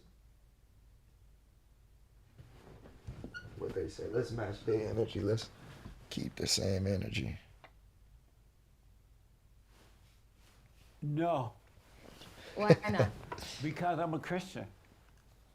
What drew you to Christianity? God. See, she can't fathom that because she's a woman. You know what I'm saying? So it's like he is a man. He actually believes in his religion. She believes in hers too, but she believes in it because, you know, some man probably told her to, you know, but that's okay. That's the natural order of the woman. As some man convinced him, but I believe his shit is more, they both blind, but I really believe this dude believes the dumb shit he says, and I believe her, she makes herself believe it, you know? I do. Because it makes her feel better. Same with him, but I really believe he's convinced. And I believe she's still trying to convince herself, him too, but, you know, like I said, there's a pair, the unlearned man is akin to the so-called learned woman. And that's where you get this gender equality bullshit that people are on. You feel like, have you ever looked into Islam? I have. But, and what is it about Islam? But just to understand it better, not to be a member of it or anything like that. And the thing that I don't... See, the thing they have in common is they both globalists. They want the other person to join their religion. Trust about Islam is that... Which make religions cult because it's all about recruiting other people and just saying, hey, come over here, versus giving people empirical data and letting them, you know, do their own thing and guilting people. And any religion, like I say, that's trying to bring in the whole world, that's already a sign of a fake religion, man, because at the end of the day, truth divides and separates. Christ even tell you that in the scriptures. He didn't come, Christ tells you he didn't come to unite, he came to divide. And maybe they've changed it now. But he's saying what he doesn't trust about Islam, sorry. He said maybe they've changed it now. Trust about Islam is that, and maybe they've changed it now, that you are taught to lie and deceive the Christians and the Jews, and that the Islam people see us as infidels. She might not even know that damn verse, Jesse. She's a new age. She's a new age Muslim. And the whole mission is to destroy the infidels. And so that's one thing I didn't agree with. But I'm okay if they want to do it. I'm sorry. Where did you hear that part? I told y'all, man, you could just see this is just a woman looking for attention, man. Guidance.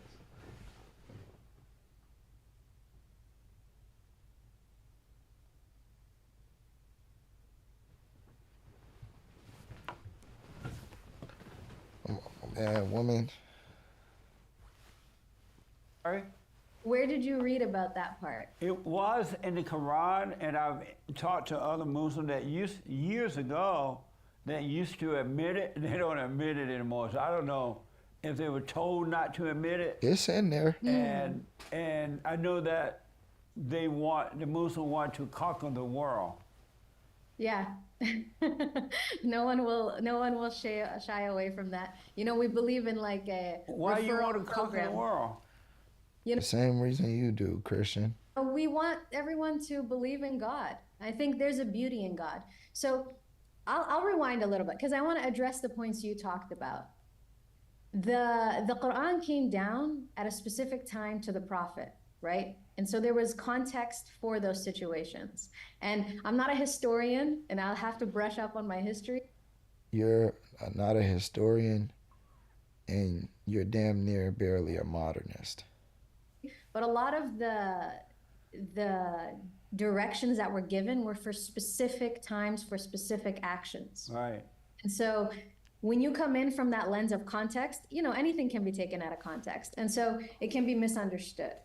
Personally, And he should agree with that, because that's what Christians and all these people who don't understand, you know, you're supposed to know the scriptures, you know what I'm saying? But that is a true statement, as it is with the scriptures. But that's also a cop-out for a lot of people too, though. We'll keep it real. I believe God created us all, and God loves us all, and God put us on this earth for a purpose, regardless of if you were born Muslim, you were born Christian, you were born Jewish. He did create us, and he does love us all, absolutely. Yeah, yeah. And that's why you guys are twins. And then to answer that question, why do Muslims want to conquer the world? Right. It's not so much conquer the world. It's like a referral program. You know, when you like refer someone to Netflix or Didn't I just say this? Lyft or some random thing, you get like points. All right. Even him, he laughing because Christianity is the same fucking thing, nigga.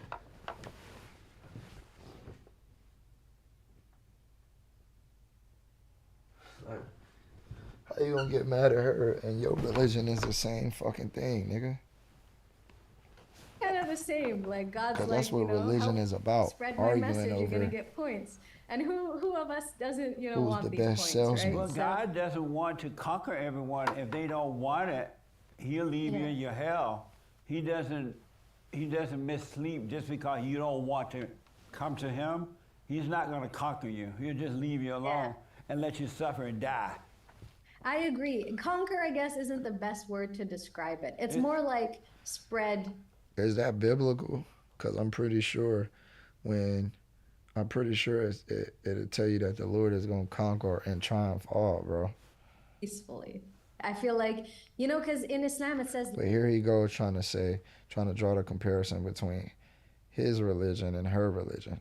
La ikraha fi din, which means you can't force anyone to do anything in the religion. Yeah. So you can't force anyone to get married, can't force anyone to accept the religion, you can't force anyone to do anything. And they say at the age of 10, you become kind of your own person.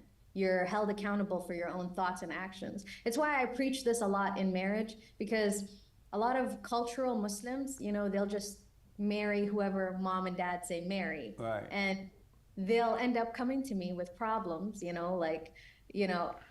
I ain't gonna lie. I was about to say that opens up a lot of room for pederasty, but we don't leave that alone. Pedophilia. You're responsible for your own shit at 10. You know, all this freedom, huh? Who gives a 10-year-old freedom? Not in love with my wife. I'm in love with my ex-girlfriend, or, you know, he's been cheating on me, or I don't even know, he doesn't like my body, whatever. Really big problems. And the problem comes because it's like people are being forced because people misunderstand. This is crazy when you understand the biblical scope, the Quranic scope, you know, how you want to call it, like the Levant scope. Is just like the fact that this woman is sitting here even talking wearing a hijab, like this shit is just it's nonsensical, bro. It's cartoonish. is damn near unbelievable. You know, when you get your eyes retuned to what you're supposed to be seeing, it's like just imagine a woman from the ancient world, because she's supposed to be a traditional woman, sitting here blabbermouth and saying all of this shit, making up all this nonsense. Bro, they would have hit her with a damn stick in the back of the head, man, for even doing some shit like this.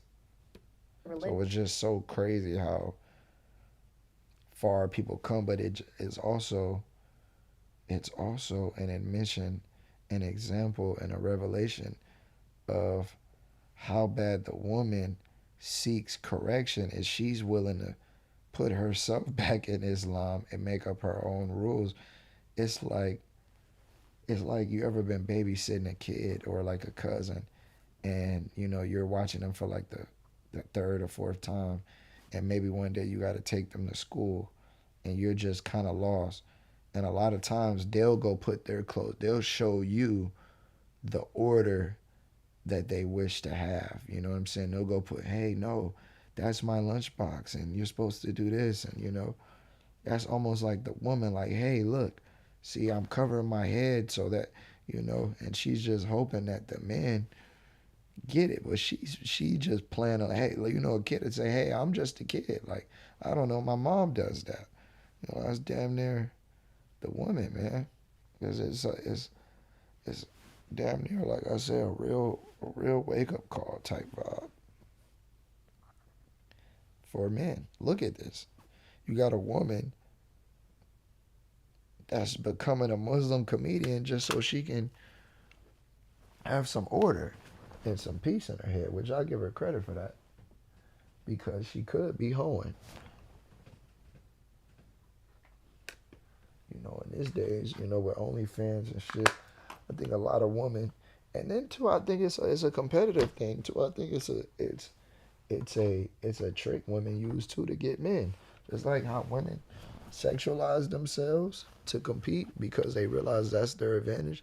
It's the same thing with these other women who they might feel like, hey, in a world where everything becomes about sex, you know, I might not have the best body. I might find myself behind the motherfucking behind on the count. I'm finna just be you know, and you know, that just shows you how smart women is, but human beings, where we understand shit. You know, somebody's gonna do this, but that's gonna leave room for somebody this. If all these bitches being hoes, then that's gonna open up more room over there. It's just distribution. So I see the trick game this woman is running, and you know, it's funny and cool, but let's see if Jordan Peterson can keep, if not Jordan, Jesse Peterson can keep up on it. They take culture mixed with their egos, mixed with fear of what society will say, and they'll put it on other people. When the religion says you can't force anyone to do anything. That's how Christianity is as well. See?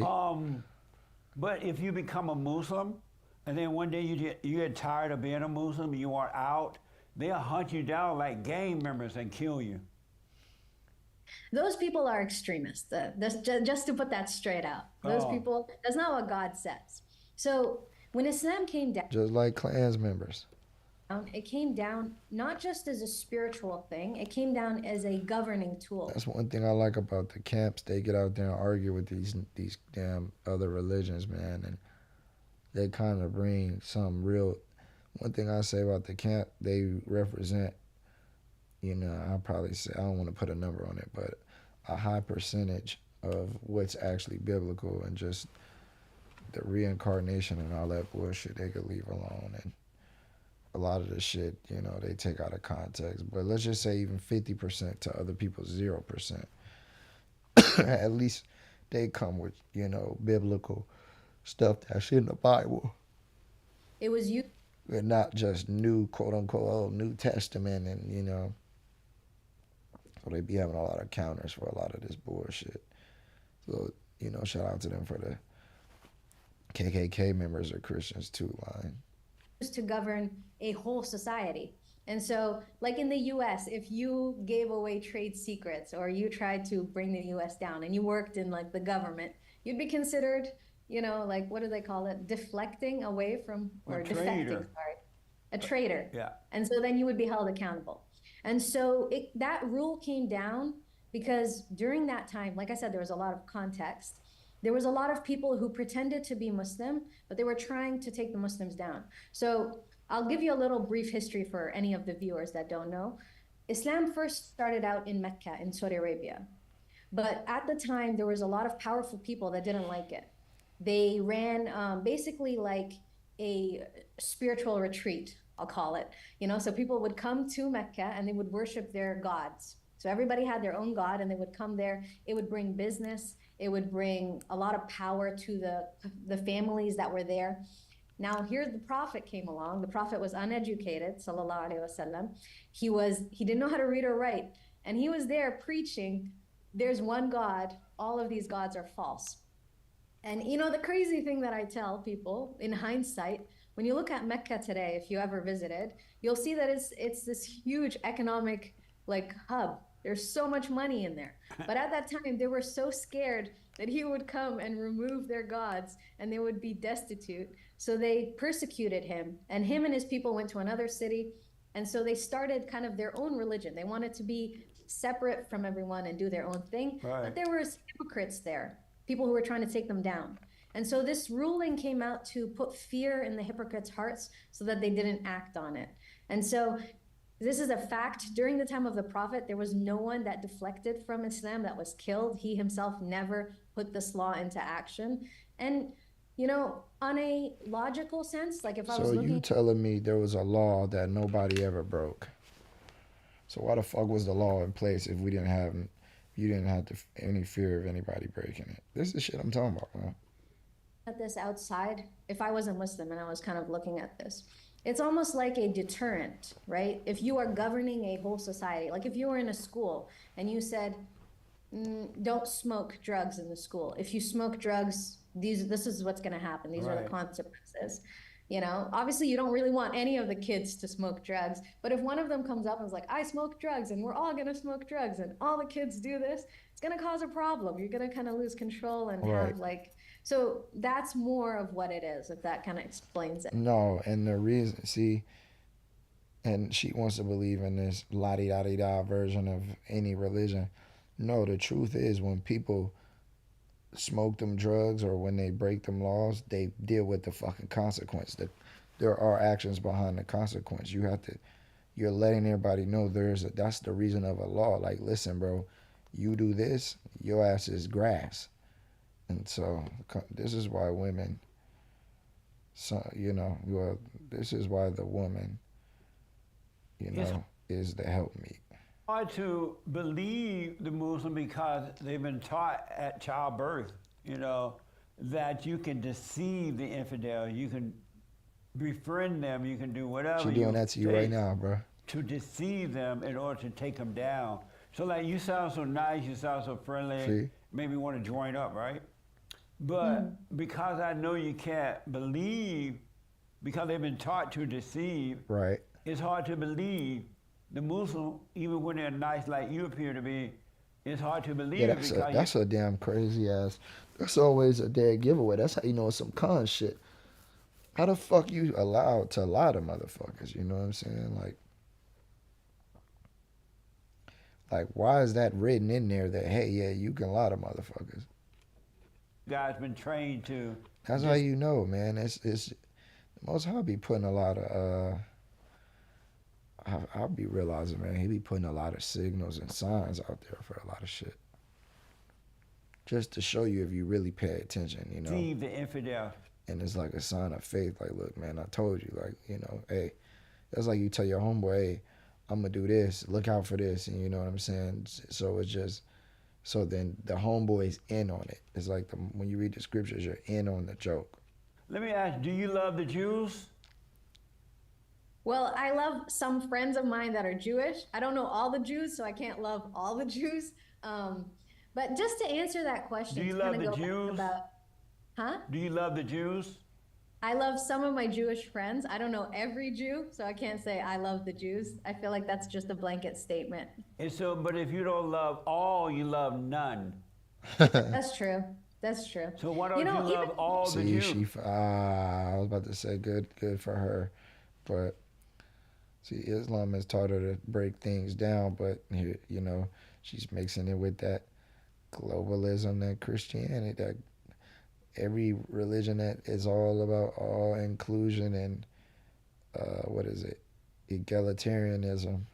She's falling for it because she wants to be accepted, and she's dating a so-called black man, so she wants to believe in a religion that accepts everybody. I know these things. This is the current climate. This is when you try to misappropriate and what do you want to call it, like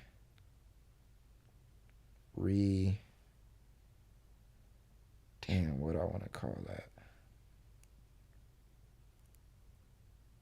Oh man. Damn, what's the word I'm looking for? Redirect. You know, with this religion stuff, man. Why don't I love all the Jews? Yeah. Just because I don't know all of them. But do you need to know them in order to love them? Yes.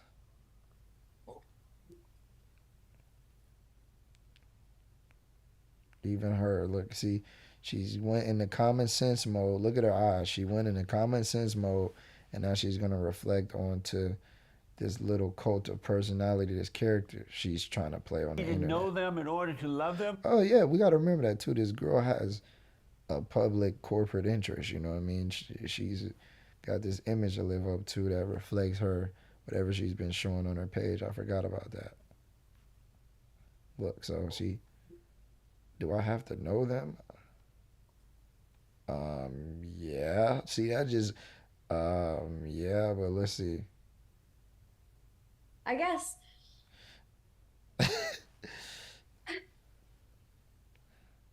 That was a good one. How do I globalize this message? Bro, Islam is a religion of exclusivity. It's okay. Like any real quote unquote religion. Love them? What most people don't believe is these religions and these beliefs were made by nations of people who were all connected. You know what I'm saying? So it worked for them. It's about exclusivity. All that globalism shit, that comes from, you know, so the ancient Sumerian and the Babylonian, Kemetic and all that shit of, you know, the one bringing all the nations together and ruling the planet and blah, blah, blah, humanist. I guess if I was being a good Muslim, I would love them the way God would love them. So you see, this remind me in school when you got those girls that are just trying to make the National Honor Society and agree with the teacher. Like, come on, bitch. What does Islam say? not a good Is Muslim? a part of me. Sorry? So you're not a good Muslim? I attempt to be, and I try to be. But you're and not. I guess to kind of say, to push back a little bit and just address the first thing that, you know, we believe as children we're raised to deceive infidels. I was raised Muslim, and I honestly didn't even know there was other religions. So I didn't know about it until I kind of started coming out, even though I was in Canada. And I remember asking my dad, you know, as I went to school and I met Christians and I met Jews, and I asked him, I was like, how do we know Islam's the right religion? And at the time, he told me we have the book, the Quran. And as a child, I didn't really And as you read the Quran, it'll teach you what he just told you. understand what he was trying to say to me. As an adult now that I've learned Arabic and I understand the context, I could go back to the book, read it, and understand why my dad was so convinced because of the book. And then to answer your question, to love all Jews, love all Christians, I think we're all flawed as humans. I don't think any of us is perfect. Even God says he put us on this earth as flawed human beings. And that if we were perfect, he would remove us and he would replace us with flawed people. And the reason he put us here is because he wants us to build a relationship with him. He wants us to know that no matter how much we sin or make mistakes, Like we can connect back to God. And so that kind of answers that question. Yeah, because he's trying to bring us back to the kingdom where we gonna rule. Of, am I a good Muslim? At the end of the day, God will be able to tell me. I'll try my best, and I hope I am. But yeah. But he put us here so we can be made perfect. That's why we're on earth, in order to be made perfect. Do you think someone can be perfect? Yes. Yeah, they can. Really? When you're born again of the Father, you can. Yeah. The real you. See, we're not our thoughts, we're not our body, we're not our feeling. And so the real us, the real person, can be made perfect. As a matter of fact, you're already made perfect. You just don't know it. Right. Because we have identified with all the wrong identities There you go. in our imagination. There you Anger, fear, doubt, worry, insecurity, all those things, Lust. loneliness, suicidal thought. We think that those things are us, and it's not. Right. And so Yeah, those we have things to- are the devil. We have to die from those things in order for the real See, person listen to how come she's forth. being brought in by this man, bro. Let me find out about this damn girl, man. But let me I ask, ain't gonna disrespect so do her you like love the that, but blacks? I see how do you love black? See, I see how people get on this internet, man, and come to conclusions. And once you watch something, you come to a conclusion. You just call it what it is, man. And you lose respect for certain things, and you gain respect for them in different ways. But hey, man, I see what this bitch is about. No disrespect to you, brother, but it's what you get for having your bitch on the damn internet. And I'll be sure to edit this out. But Person to come. maybe I will, maybe I won't. I don't know. It's illegal for that nigga to do something to me, but hey, who knows? Forth. But let me ask, so do you love the blacks? Yes. I got my face on this, but let's bring this Things back. are the devil. We have to die from those things Ah, does she love the blacks? Of course, nigga. Did you not see her video? in order for the real person to come forth. But let me ask, That's what this so really do you about. love the blacks? Yes. You love the blacks. Yeah, I don't know all of them, but my husband is black and I love my husband. See? Do you And love I've all been the around a lot blacks? of black communities. You love all Well, the again, blacks? I guess the best way to say is we love everyone. Do Yeah. you love I all love the blacks? Yeah. But you can't say you love all the Jews. I'm going to actually retract and say, yeah, I love all the Jews. Uh-huh. Amazing. See, she knows being with a black man, you gotta damn near say we love all the blacks because it's gonna be looked at like she damn near fetishizing a black man. But that's okay. You know what I'm saying? A woman is supposed to be attracted to her man and her man only, bro. Yeah, she love the blacks because she like what he represent. Do she love all the blacks? I'm sure she do though. You know what I mean?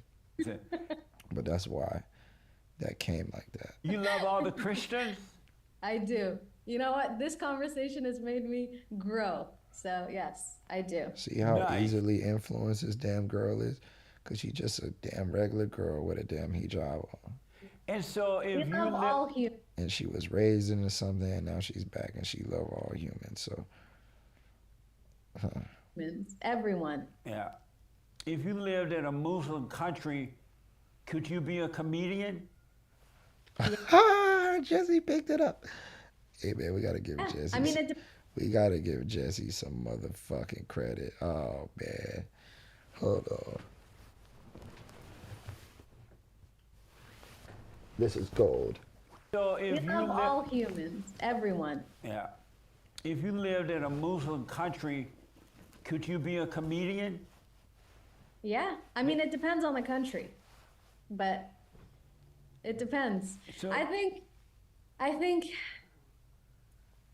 and because I've lived in the UAE for 15 years. So if I was in the UAE, no doubt I could be.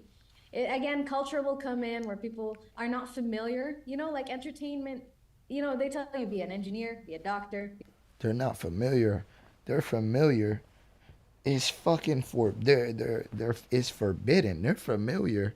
You're familiar too. You on some globalist Western shit. Scientist. I actually have my master's degree in They're not familiar with feminism. engineering and in urban planning. And so I went down that route. And I found myself drawn to communities and people and psychology and the minds. And you realize that the woman is is funny as hell, a creature of laughter. Like that's what the woman is, a damn comedian. The woman's job is to brighten up your day and be jovial, and is like a big ass kid, you know, with breast disease. Shout out my boy COJ. So I made a career shift, and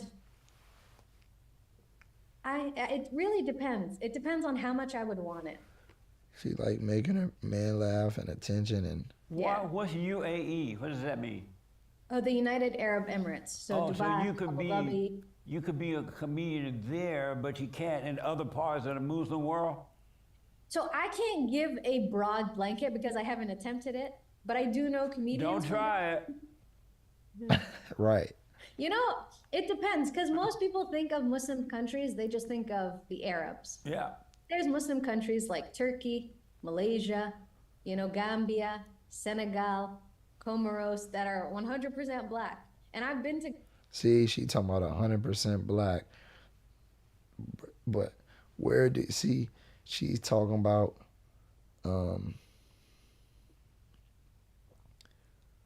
assimilation and modernized and adapted Islam. Like, what do the original people, like, we know that the original Arabs are black, but does she know that? She probably do know that with all the information now with this black dude she with. So he, you know, he probably whatever, but he probably polluting the Islam. But the Islam, we start calling it Islam. Oh man, we gonna start doing that, man. We no disrespect to the niggas, but Islam is the ism, man. Cause it ain't nothing but game, man. It's just purely game. It's straight bullshit. Oh man. Gambia, and if you go and talk about. But see, she talking about the Gambia and all of these places. These are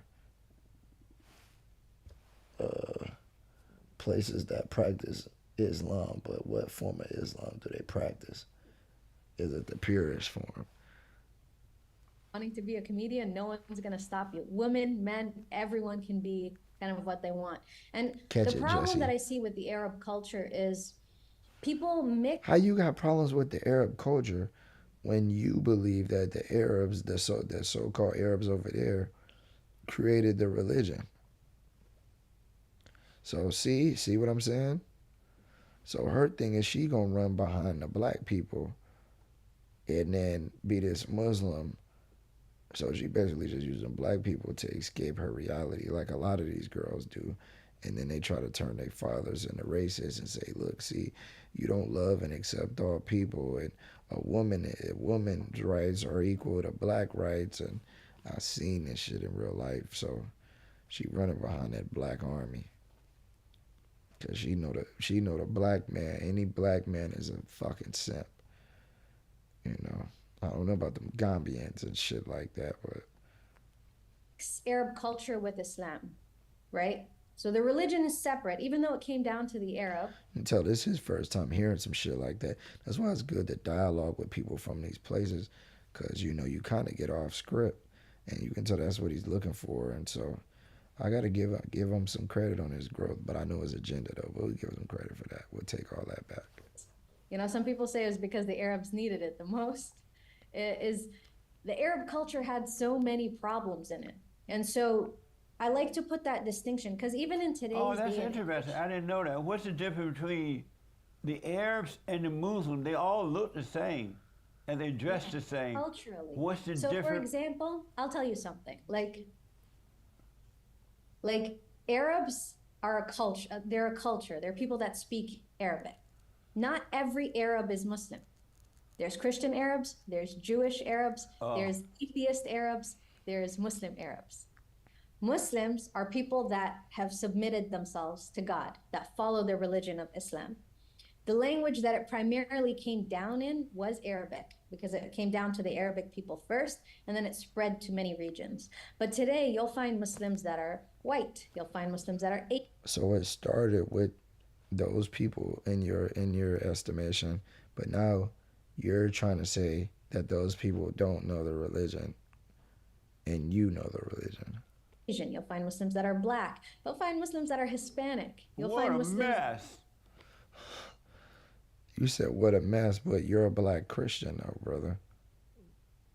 See what I'm saying? This dude is crazy as hell, man. And he's funny. That's what's funny as hell. He like, what the fuck? But that's why I'm like, bro, this dude gotta be a damn actor because he's damn retarded.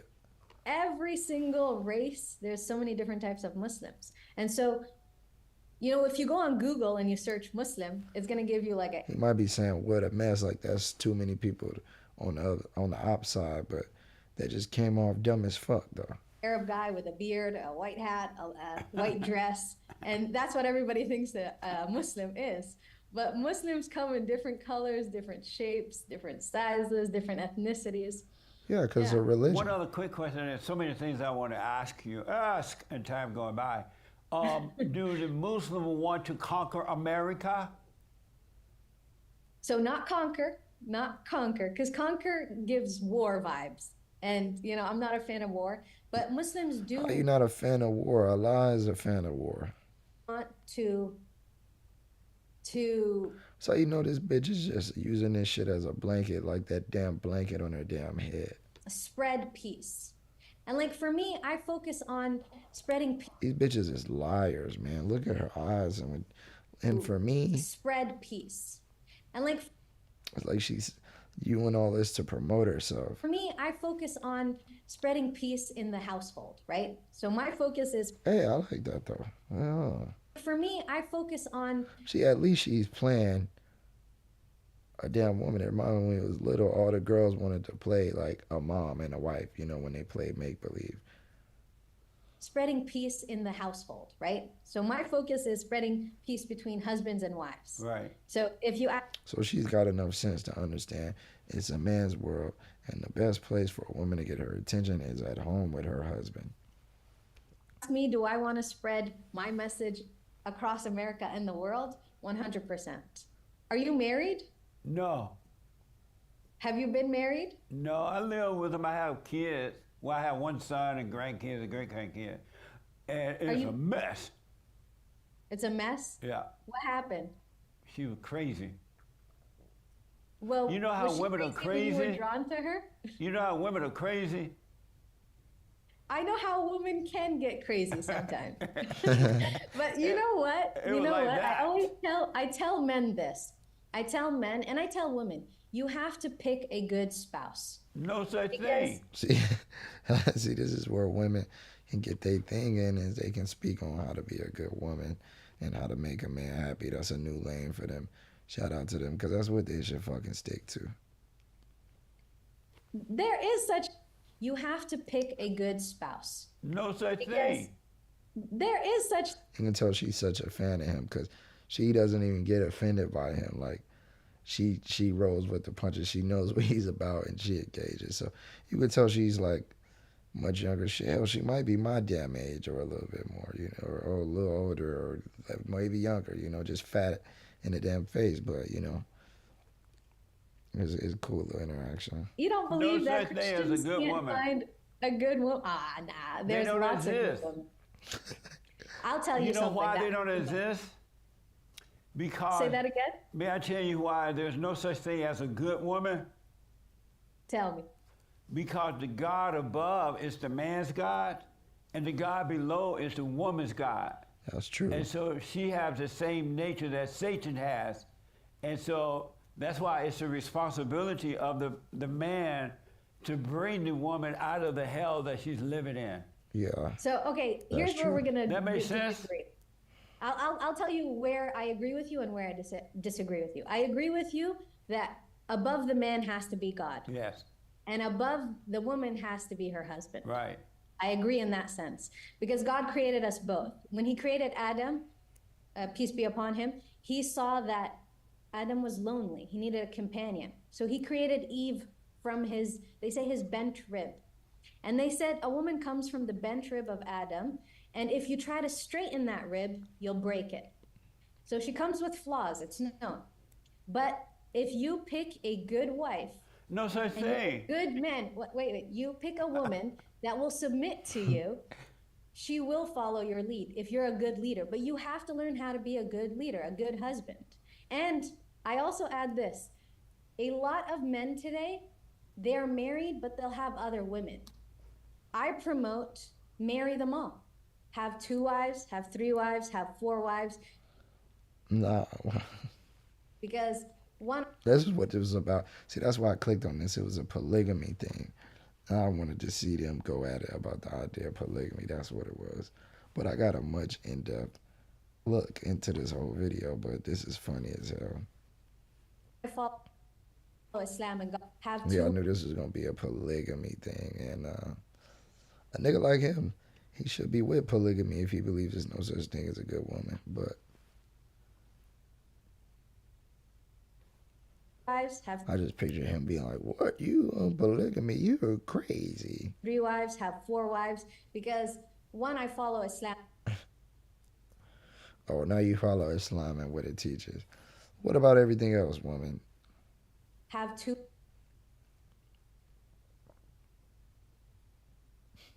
I'm just picturing in my head and what I was thinking about, like when I seen the damn thumbnail. Like, amazing.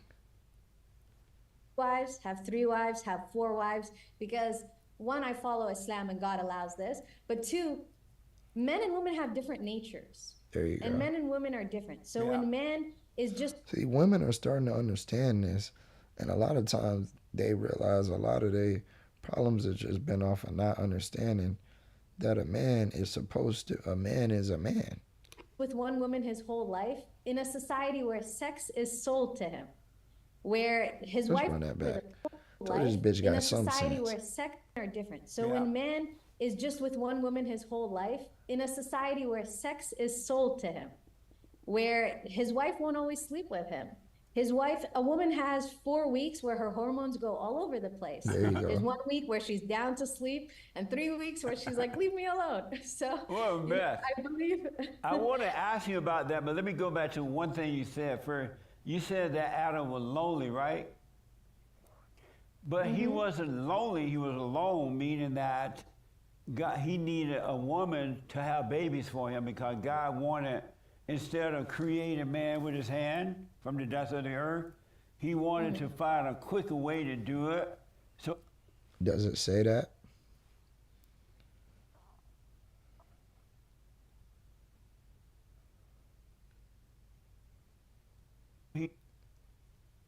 Does it say that? Created a woman so that she could have babies for Adam. It's not like Adam was. Did he say that, or was childbearing a punishment for the woman? And was death a punishment for Adam?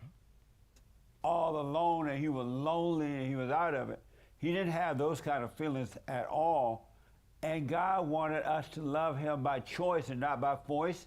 And so he created the woman so that we can go through the woman, but not of the woman, but through the woman, so we can love him by choice. It wasn't by force. You mentioned that, I saw one of your videos. It's crazy how people can just come on here and they got a camera and a platform and they just say anything. I've never read that in my life. I mean, I ain't gonna say that that is in there, but for him to say that that's why, let's just say he threw his own remix on there. Where you help your husband find wife. And yes, at the end we do know that, the Most High and everything was prophesied and this and that, the third. And, we're to come through, Christ was to come through the seed of a woman and, crush the heel of the serpent, or crush the serpent with his heel and all of these things. But at the end of the day, Adam and Eve violated. That's why all of this happened. And Adam was off point, my guy. And how many wives does he have? Right now, 2. And I'm looking for the 3rd. I'm sorry? I'm looking for the 3rd. Really? And yeah. You said you were married to what? Wives where you help your husband find wives? And how many wives does he have? Right now, 2. And I'm looking for the 3rd. I'm sorry? I'm looking for the third. Really? And Yeah. you said you were married to a black man? Yes. Why not marry a white man? Are you white? No, I'm Arab. Oh, why not marry a white man? Why did you marry a black man? Because God chose him for me. He said he was a black one? God chose him for me. Where'd you get him from? New York. Really? Yeah. You know what? And A so lot of people ask me this and they say, oh, why did you marry this man? Why didn't you marry someone, you know, your parents picked or someone Yeah. else? And I say, God picked this man for me. You know, I tell people, if Is you he want a to find Muslim? a soulmate, Is he a Muslim? yes, he is. That nigga, I was about to say, that nigga is a damn 5%er and a damn NOI or some shit that being out of damn New York. A damn Muslim. Sure is. God said to you. This nigga done damn found him a damn real Arab bitch and pimped her ass out. And I say, God picked this man for me. You know, I tell people, if Is you he want a to find Muslim? a soulmate, Is he a Muslim? I know a bitch Yes, he just is. like this. He So was God born- said to you, Aziza, here's this Muslim man, marry him. basically, in more or less. in You less heard a words. voice? No, it's through feelings, right? God speaks to us. We call it wahi, which is kind of like emotions, right? Like you And that's how you know this religion is of the damn woman and of the damn beast, because what the fuck you mean your feelings? feel at peace with certain people, and some people you look at them and you're like, that's the devil. And Don't get me wrong, feelings are an essential part of life, but at the end of the day, the Most High speak to you through actions and events and, you know, things that happen in front of you that usually supersede your feelings. we as humans, we really believe, like in Islam, that every single person has their own little devil, and every person has to fight that devil. So Yeah. anger, fear, insecurities, all of that. Yeah. You're put on this earth to fight that. And so this man was a man that I respected, I admired, before I loved. So he hit you with that meat. It was good. He made you scream. He made you squirm and squirt. And then liked how he carried himself. I respected him. I felt it. ask Jesse. We know. See, Jesse, your brother, he know what's up. Did he hit you with that dick first, or she was fiending for that meat? Different energy And then he was over there talking that Muslim shit. Oh, man. from him than I felt from other men. And you could probably tell from this conversation, I'm pretty outspoken. I'm pretty comfortable, you know. And I tell men they have to be honest. They have to be good You tell men. What part of Islam is that? leaders, and they have to be aware of God if they want to find a good woman. Because if you are and you have a good relationship with God, it's easy to go out into the world and have God give you one wife, two wives, three wives, four wives, whatever it is you want. What a mess. Ain't no goddamn 4 wives in this damn society. But you have to be that type of man. And so that's what I preach on collectivelymarried.com. That's That's what you preach. Crazy. the whole point of the videos. Right. It's to make people believe that they can have anything they want. There's no shame. Like you Can don't you- have to does he marry have a a woman and job? cheat on her. Does your husband have a job? Yes, he does. Did he have a job when you met him? Yes, he did. And he's black? Yeah. What the? That's what the hell I was thinking. I'm like, man, is this nigga living off this bitch or pimping her out? Because he knows the mind of the damn American black, man. Not to downgrade whatever, but I'm just saying the Muslim, these guys that join in all these damn cults and shit like that, you know, it's just a thought. Amazing. Amazing. So let You me know, I gotta ask this before I leave my thought. Do you support the Great White Hope? Did I support the Great White Hope? Do you support him? Do you support him now? I'm not American, so I don't vote, so I don't do any of that. Oh, but I I support honesty and truth. And I support people that put out the truth. And that's the whole point. Like I come on here and I say, you know what? I tell ladies this. Most ladies that come to me that say, All jokes aside, though, she is dressed pretty nice, you know what I'm saying? And that's why you're not supposed to look at no other nigga woman, because I'm at that point where I see a woman dressed up like this, shit get me rocked up more. The pristine and the purity and the understanding of her role and knowing I can have a bitch to myself, that stimulate me more than a butt ass naked bitch, that's just physical and that's momentary. But BRB. Let me wrap this up.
Oh, we gonna give it a little more, then we wrapping this shit up, man.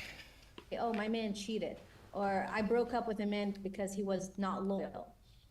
I tried to tell them, okay, look, Ooh, men are not built the same. Was not loyal. I tried to cheat it. You know what? I tell ladies this. Most ladies that come to me that say, oh, my man cheated, or I broke up with a man because he was not loyal. I tried to tell them, okay, look, men are not built the same as us. Even in the Quran, God tells us that men's biggest weakness is women. Right. You as a woman, it's your job.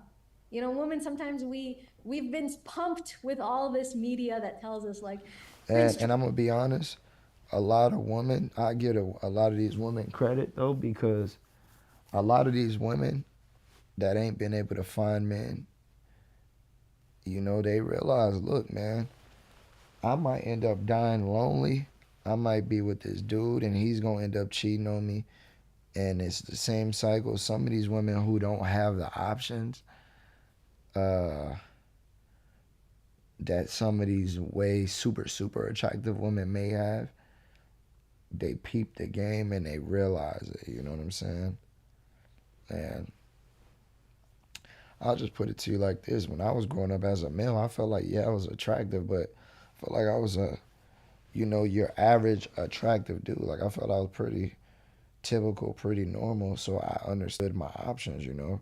Like I was short, skinny, I was talented, but I knew what the market was when it came to what women liked, you know, and I knew I was like damn near the opposite physically of what most women wanted. So I knew that my options were limited and I was able to observe reality from that perspective of like, hey, a lot of times when an opportunity presents itself, you gotta just take what you can get. You know what I'm saying? Until you improve yourself. And that's what men learn, and that's what guys like what they call fresh. Now listen, I always got bitches. I'm just speaking the difference between a nigga like me, I'm a scrawny little short little freshman, and a nigga, and what I was able to pull versus the star of the basketball team, the senior. You know what I'm saying? There's a difference, you know what I'm saying? And so that's hierarchy, and that goes into adulthood. And a lot of women though it's actually amazing. A lot of women are starting to ascribe to this and understand this and come to terms with this, bro. And it's honestly incredible, and it's honestly an act of the Most High, a shining light that even the women understand that they've been tricked.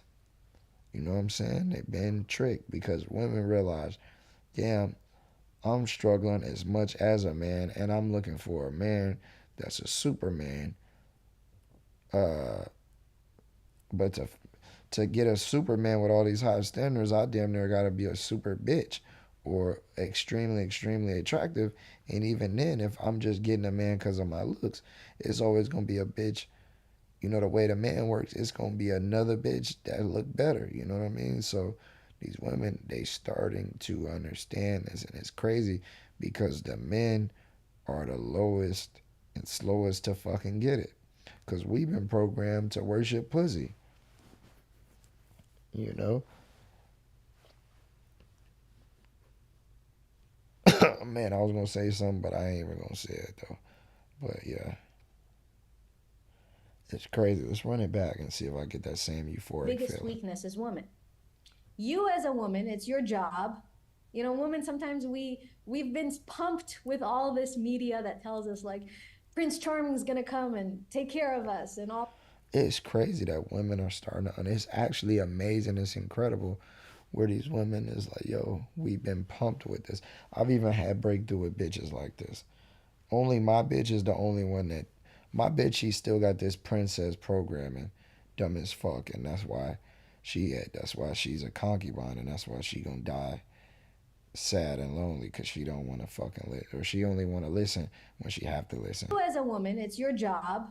You know, women, sometimes we've been pumped with all this media that tells us, like, Prince Charming's gonna come and I'll give it to you, like, there's a lot of late blooming women, they hold on to that, I'm gonna bloom and my princess days are coming, that they don't want to let it go, you know, because they realize, hey, I fucked a couple weirdos when I was young, I did shit I wasn't supposed to, but my days are coming, you know, and they watch all of these, you know, the shows on MTV back in the day of like, oh, I don't have it now, but I've eventually, when I find myself, and yeah, that's some white bitch shit. we've been pumped with all this. Women, it's your job, us, that men's biggest weakness is woman. You as a woman, it's your job. You know, women, sometimes we've been pumped with all this media that tells us, like, Prince Charming's gonna come and take care of us and all of that. And It's not a reality. Yeah. This is crazy. I gotta keep bringing this back because it brought me to a thought where it's like, it's the feeling I got when she said, and us women, we've been pumped. And it just, everything just froze for me. I'm trying to recount that thought.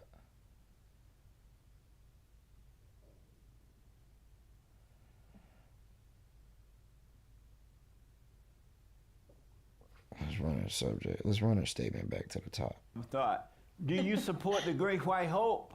So I don't see in truth. And I support people that put out the truth. And that's the whole point. Like, I come on here and I say, you know what? I tell ladies this. Most ladies that come to me that say, oh, my man cheated, or I broke up with a man because he was not loyal. I tried to tell them, okay, look, men are not built the same as us. Even in the Quran, God tells us that men's biggest weakness is women. You as a woman, it's your job.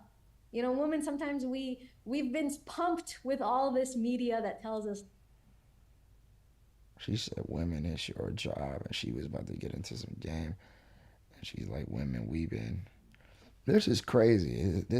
I might spend some days on this. Like, Prince Charming's gonna come and take care of us and all of that. And It's not a reality. The reality is. Because I'm actually amazed over the last few years how the tide has shifted and how so many women have woken the fuck up.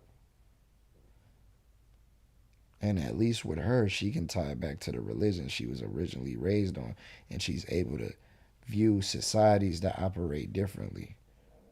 And I think a lot of these women, man, they end up so depressed in such a lonely state.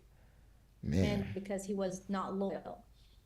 I tried to tell them, okay, look, men are not built the same as us. Even in the Quran, God tells us that men's biggest weakness is women. You as a woman, it's your job. You know, women, sometimes we've been pumped with all this media that tells us, like, Prince Charming's gonna come and take care of us and all of that. And It's not a reality. The reality is The man you marry, he's going to be attracted to other women. That's just what happens. You have to be realistic about it. Like, go to Collectively Married, read the books. But when you understand what a man is and what the nature of a woman is, you're not going to feel like, oh, he likes another woman, he doesn't love me. If your man married a second wife, a third wife, a fourth wife, you think I'd be out here preaching, bring him more women if I didn't feel like my man loved me? Like, some people might say to me, oh, aren't you worried you're going to lose him? I have absolutely no fear that I'm going to lose my husband because we have an amazing relationship. So he has two wives right now, right? You and another woman. Yes. And you're trying to find a third one for him. Yes. How many does he want? Right. Well, I'm not sure. Sometimes he says 3. He's allowed up to 4. We're taking it one step at a time. If he can provide, so God tells us this. God tells us if he can provide. Yeah, what the fuck does this nigga do where he can take care of 3 bitches, man? If he can provide. That's what I was about to say. If he got all this shit in check, he might got his damn shit in order. Emotionally, if he can provide sexually, like takes care of you on all the aspects, provide emotionally. If he can provide sexually, like takes care of you on all the aspects. See, she's coming out of he's that. Allowed up. She's sincere, like I said. She's coming out of that act, and now she talking about that her real life. To 4, we're taking it one step at a time. If he can provide, so God tells us this. God tells us if he can. She need to ditch all of this. Maybe that would make her more appealing, but she need to just stick to this right here. If he can provide emotionally. See how the smile is going, and she looking like into, like she's serious. If he can provide sexually, like takes care of you on all the aspects. What's better, sending him to go cheat, which I know a lot of men, like, I've even heard this joke among Christians that I have a wife and a girlfriend, you know, and it's like a common thing. But that's not good for women or men. It's not good for your spirituality. It's not good for the woman that her kids will be basically bastards. If he's married to more than one wife, they're all his wives. They're all treated equally. They're all seen equally in the sight of God. And then as wives, it's not your job to be like, oh, what is he doing with the other lady? You take care of your house, you take care of your man when he's with you. When he's with his other wife, that's his wife. But that's do y'all all live in the same house? No. Oh, you don't? Oh, what the? Live in the same house? No. No, that's, no. Dude, here go that crazy shit. I was wondering when it's sex time, you know when that time of night come, right? That's what I was thinking. Do you leave the room? Do you leave the bed and let him have her? See, I'm married to my husband, and my husband has another wife. That's it. Is he married to her too? Yes. And so when he's with me, my business is my husband. When he's with her, my business is becoming a better woman. You know, a lot of women complain to me and say, I don't have time for myself. I'm with the kids, I'm at my work, I'm with my husband, I never have time for myself. This is a great solution. You have time for yourself. Go do what you love. That you're. He had to say, that nigga slanging that motherfucker. These bitches so lonely. Bitch so lonely she turning to Islam, man. Man doesn't like to do. Do you have children? Yourself. I do have children. Oh, okay. That gives it. So she, okay. Husband? Yes. And does he have children? Yourself. That makes it better though. I do have children. By your husband? Yes. And does he have children with the other woman? Not yet. Amazing. Do you ever see the other woman? Not often, because it's the same thing. Like I tell a lot of people, my husband is married to me. You know, it's weird when you hear it from an outside perspective, but when you live it, it's just my husband's with me, and then some weeks he's not. It's so like if does you were he married. say? Some weeks he's not. What the hell? I'm on my Jesse. I'm going to be with. Does he say I'll be back next week? I'm going to be with my other wife for a week. Something like that. Really? Amazing. Wow. And so when I you gotta and check this their other channel woman out. Before we move on, I have a question for you. If you had more than one wife or one woman, would you still be with that woman? See, she's a fan of him. She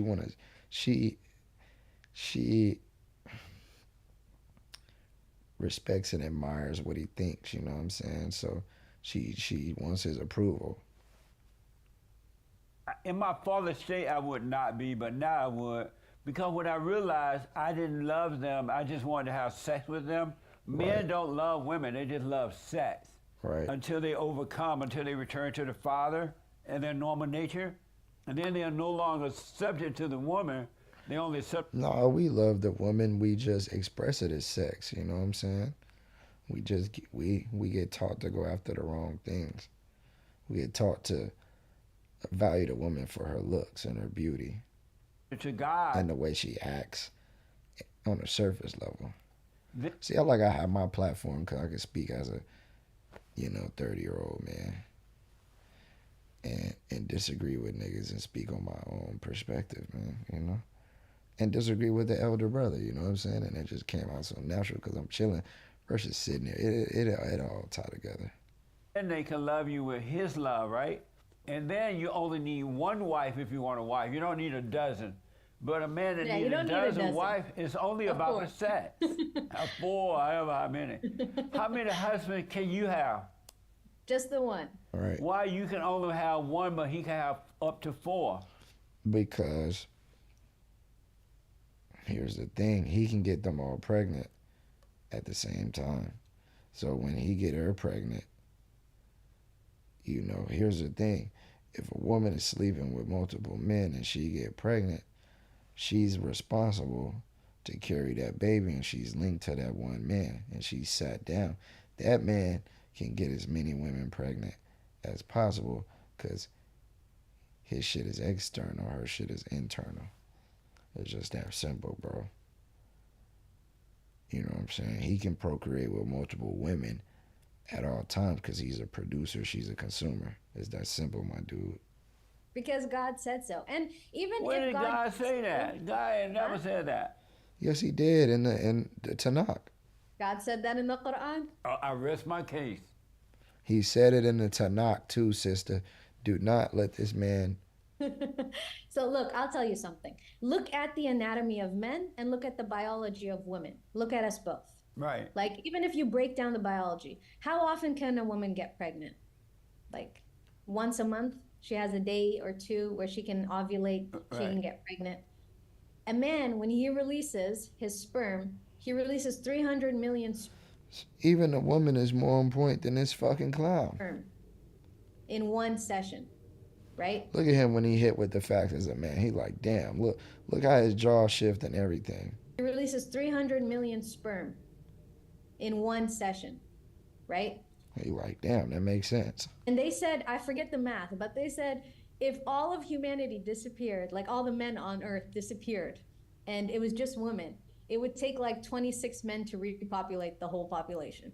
Maybe. And that was just someone doing some random math. But to give you kind of like the image or the perspective of it, it's men are created differently. And I've spoken with men that are married that love their wives, but they still have these urges. God doesn't say that men should have more than one wife. He should only have one.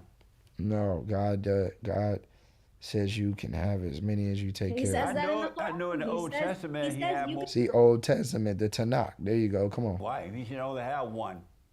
He says I know in the Old Testament he had more than one. You can have 4 if you treat them fairly.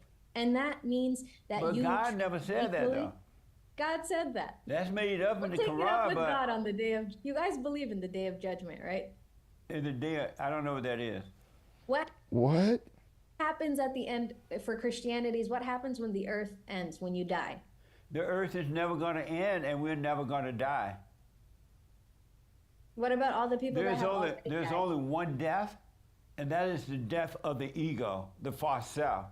But we never die. We leave the body at some point, but we never die. There's no such thing as death. Death is just a word. There's That's not true, bro. Death is leaving your body. What happens after that? If you have not overcome the fallen state, if you still have anger, you just live a life of anger, of hell, right here on earth, right? Flying out there somewhere.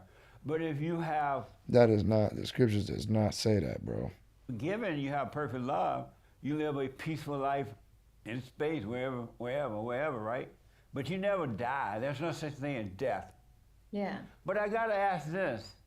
Why can't, does you? So why does it say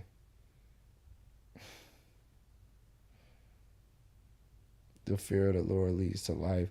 Why are there so many scriptures about death? Husband beat you? No. He never beat you? No. How does he deal with you when the hell come out of you? The hell doesn't come out of me. You never let your hell out? I get angry sometimes, but that's this hell. Is what that's not hell. I'll tell you, hold on. When I get angry, because this is something I also teach on collectivelymarried.com, you have to step away.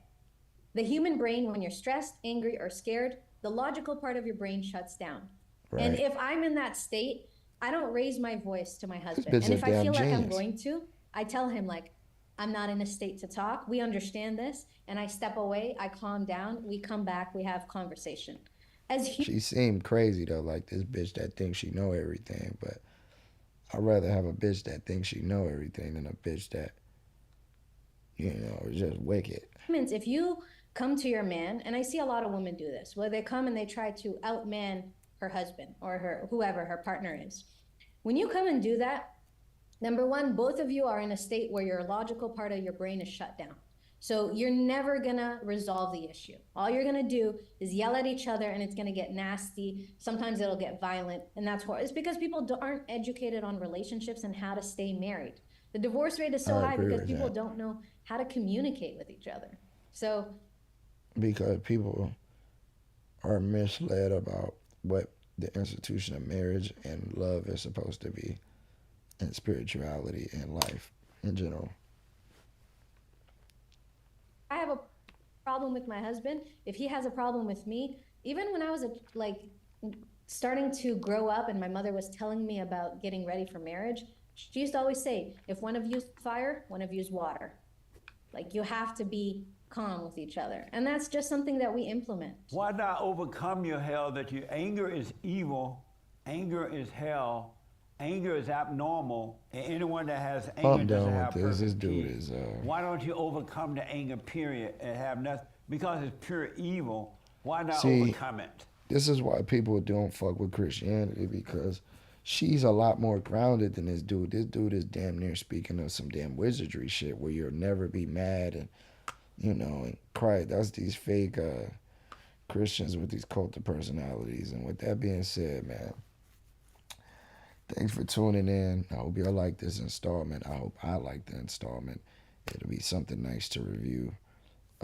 We'll pick up maybe with another series, another reaction or something. I might watch the rest of this. Oh, parents' racism. Adam was black. Hold on.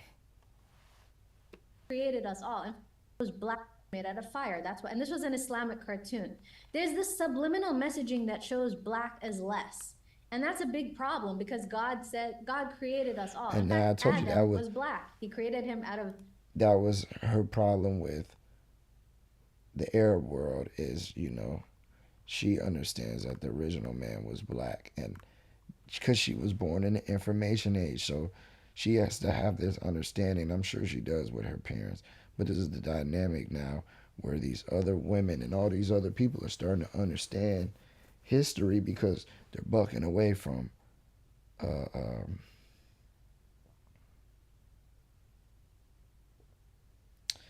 white capitalist patriarchy world, blah, blah, the westernization, and they're going in and looking in and exploring into history, and then they're finding these things out that contradict everything, and everything makes sense, and it confirms, you know, the woman, especially the non-black woman's lust for the black man. It's really only the black woman that's jealous of the black man's place in history, because the black woman is the only one on the planet who doesn't want to submit to the black man in any capacity. You know, of course, you got the racist white one or the rich white woman, but even them, to a certain extent, they get some money. And look at the Kardashians, even though they're whatever. But just, you get my point. Even the lady that was fucking Bumpy Johnson, man. Adam was black. He was black. Did he have a fro? I don't know. But he was black. And this idea, you know, like, there's a lot of... Man, that probably got that brother in there busting them damn nuts so damn crazy. of whitewashing in history, especially in the Muslim community, where they don't recognize that a lot of prophets were black. They don't like, even you, when I was like Muslim, you thought like the beard, you know, Yeah, the original Muslims were black. Arab, like it's hard to believe that there's Muslims that are from different backgrounds, but actually the largest number of Muslims in America are black. They're not brown, they're not Arab. Don't tell me that. That's not good news. But why not?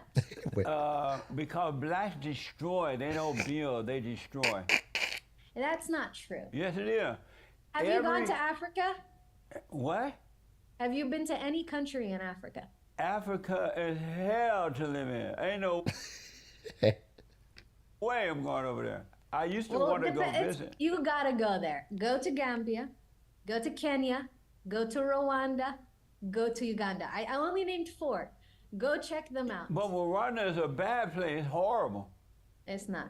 Let me ask you this. Let me tell you this before you ask. She like, this nigga don't know. I love women like that, man. Like when you live in the Eastern world, there's so many women that they understand the nature of the man, and they just, it's so funny. That question. Media always puts a picture in our mind. They understand right? that a man is supposed to be rough and succinct and serious and straight to the point and stern. Why? Why is this picture the one they're presenting? Why is it when you Google Africa, you just see hungry people with water? Why is it that the map of the world, when they show Africa, they show it tiny, when actually it is huge? Where do all of our resources come from? What does the Congo give us? The iPhone that we have? Even he knows he's Everything comes from Africa. Huh? What does the Congo give us? The iPhone that we have? You like real Everything black. Comes from Africa. you gotta go visit. Go visit. You'll change your mind. And anyone that feels this way about Africa, I invite you, go visit Africa. Go talk to people out there. You're gonna find the kindest people, the most amazing women, delicious food. Have you been to South Africa? The same media that tells you Africa is horrible is the same media that tells you Donald Trump is horrible. Have you been to South Africa? I have not been to South Africa, not You yet. don't want to go now. The blacks are running it. They have destroyed it. They're killing the white people on the farmlands, on the road. They're carjacking This dude is a goddamn and smash and grab it just like they're told doing you this nigga's a damn, what we call, caricature. America is bad over there. I have to go visit. I don't know much, but that should be everybody's mentality. That's I have to go visit. That's what people who really travel, they really say, like, yo, I had to see it for myself, because as somebody that's lived in different countries, you realize you can only really know truly what's going on being there. There's a lot of stuff that happens behind the scenes. Just like America, you'd be surprised when you talk to people that live in even just UK and their perception of America because of what they see versus what we see every day on the street. Right? Huh? I rest my case. Let's plan a trip. Let's plan a trip. We'll go to South Africa. All right. We show them all of it. Okay. Let me add, there's no such I'll tell thing. my husband to bring his other wife so you can meet her too. That'll be amazing.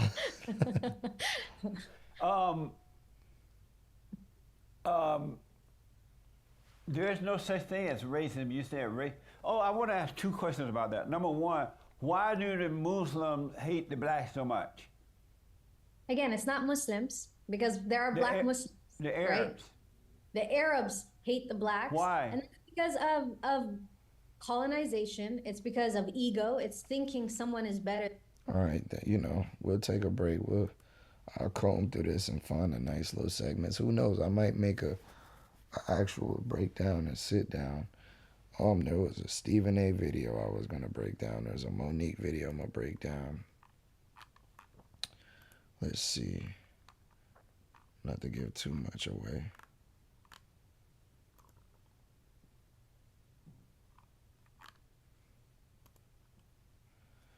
This is everything I got in store since we on my real deal.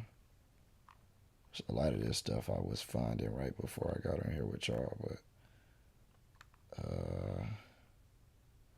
of course I want to cover the Benzino. Yeah, I'm gonna do the Anthony Joshua and Ngannou sit down.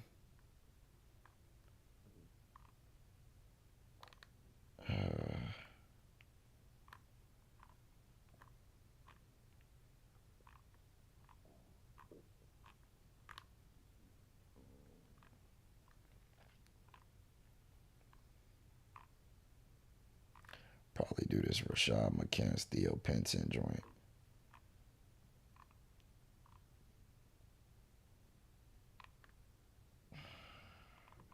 Yeah, I'm gonna do the Stephen A. Smith one right here, and I'm gonna cover the Steph Sabrina.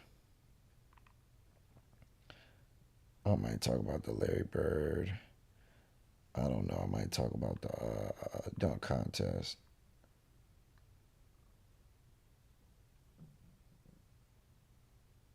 Is this before or after the game?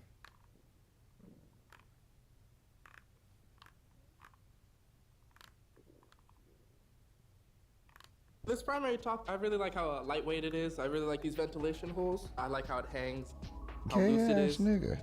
I can. This shit getting crazy, man. Jim, first question here on the left, in the front. With Steph, to your left, I guess, in the front. Jim I like how the volume on here is gonna be leveled to whatever I hear. You've So I always know if it's on point or of the not. deep threes along with Damian for a while. Obviously, it's a showcase game, but just your thoughts on a couple half-court pull-ups and just him doing this today to win a game MVP. About Dame specifically? I mean, he's been doing it for his whole career. I know I got off to the head start. And you just stretch your imagination, so. It's so crazy though, like I'm sure the comparison and the rivalries him and Steph probably feel, Dame and Steph probably feel, being kind of the same kind of player, but him always being better. If I ever won any, like, anything to calm me and just that's a good moment, I'll just go watch him dominate Dame. What was that, 2019 or whatever, Western Conference Finals? I think it was Atlanta 2 years ago, where I think he hit like maybe 2 feet inside the 3-point line to end the game in that Elam inning thing, and it's always fun to stretch the limits of where you can shoot. He's been doing it for a long time. In the front again. James Wood, The Athletic. Steve Kerr compared Tyrese's like joy and charisma to yours. How do you think he's handled making that leap to the next level and trying to establish himself among the greats in the league? You don't ever want to lose that joy, no matter how deep you get into your career or the expectations that come with success that you had and the standard that you set. So things are going to get tougher when you're trying to win at the highest level, and embracing that, but still playing with joy. Let's just get a preview on what this is going to be.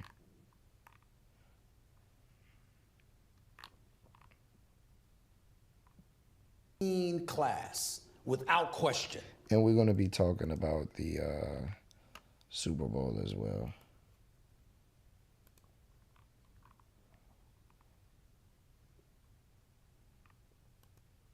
If you're a business owner, Stephen A. then was saying animated some explainer dumb shit. videos are the best way to capture attention.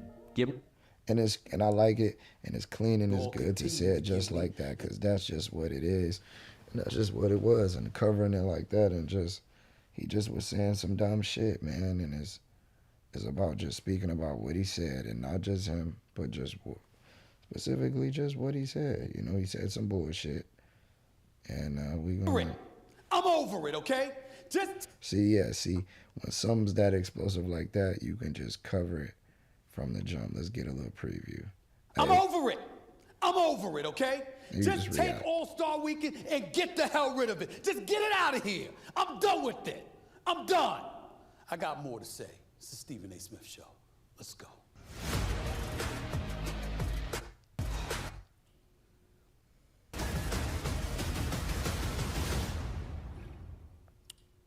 What's up, everybody? Welcome to the latest edition of the Stephen A. Smith Show, coming at you at the very least 3 times a week over the digital airwaves of YouTube. I'm finally back right here in my beautiful new studios. By the way, appreciate all the love and support you all continue to give me in terms of my followers. We've now continued to climb even more and more. Shout out to these niggas, though. All of these niggas, man, creating their own content, stepping away from the white man doing their own thing on their own. Being in control of their own narrative. I always respect that. And they paving the way and showing a lot of us how it's done and bringing a level of production from the TV world into the YouTube world. And a lot of us are copying and learning from it. 563,000 subscribers. As much as people want to speak against these niggas. Coming. You know what I always keep telling you? I'm going to keep on coming, okay? So make sure to continue and like and follow the show. All right here on YouTube. Just click the bell to get notified for all of our new content, and bam, you are in.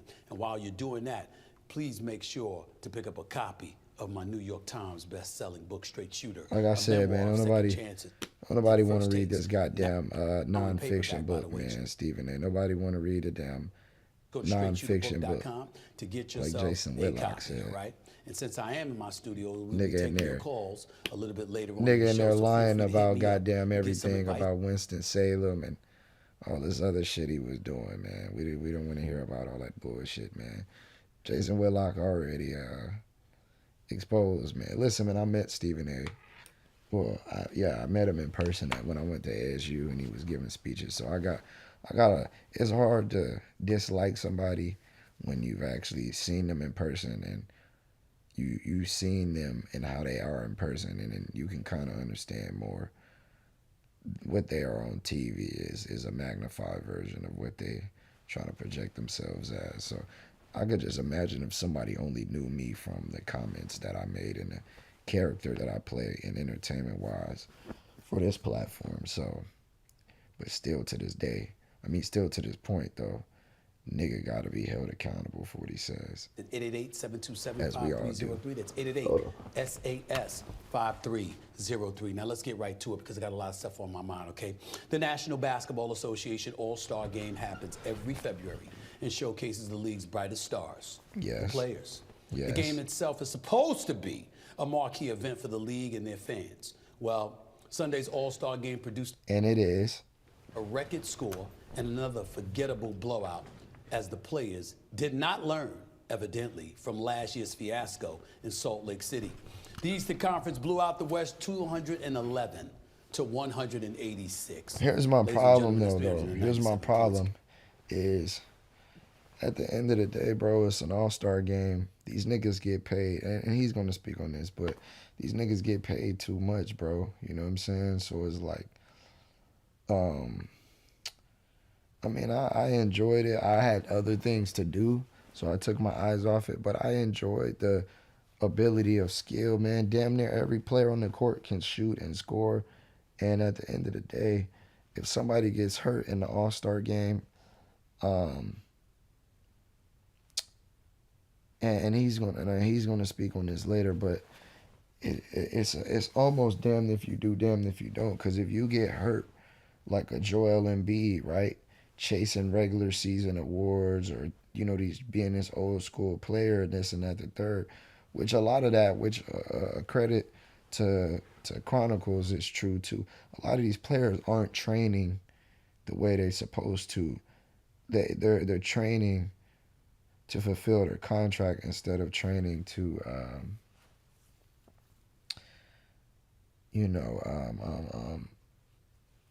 appease all of these different areas. Stephen A is going to bring up, like a Michael Jordan used to do, the regular season, the All-Star game, the festivities, the postseason, and then doing the interviews and all of that. Like, niggas had to earn their money back then. Nowadays, you have to earn your money basically staying healthy and just pretty much, fulfilling and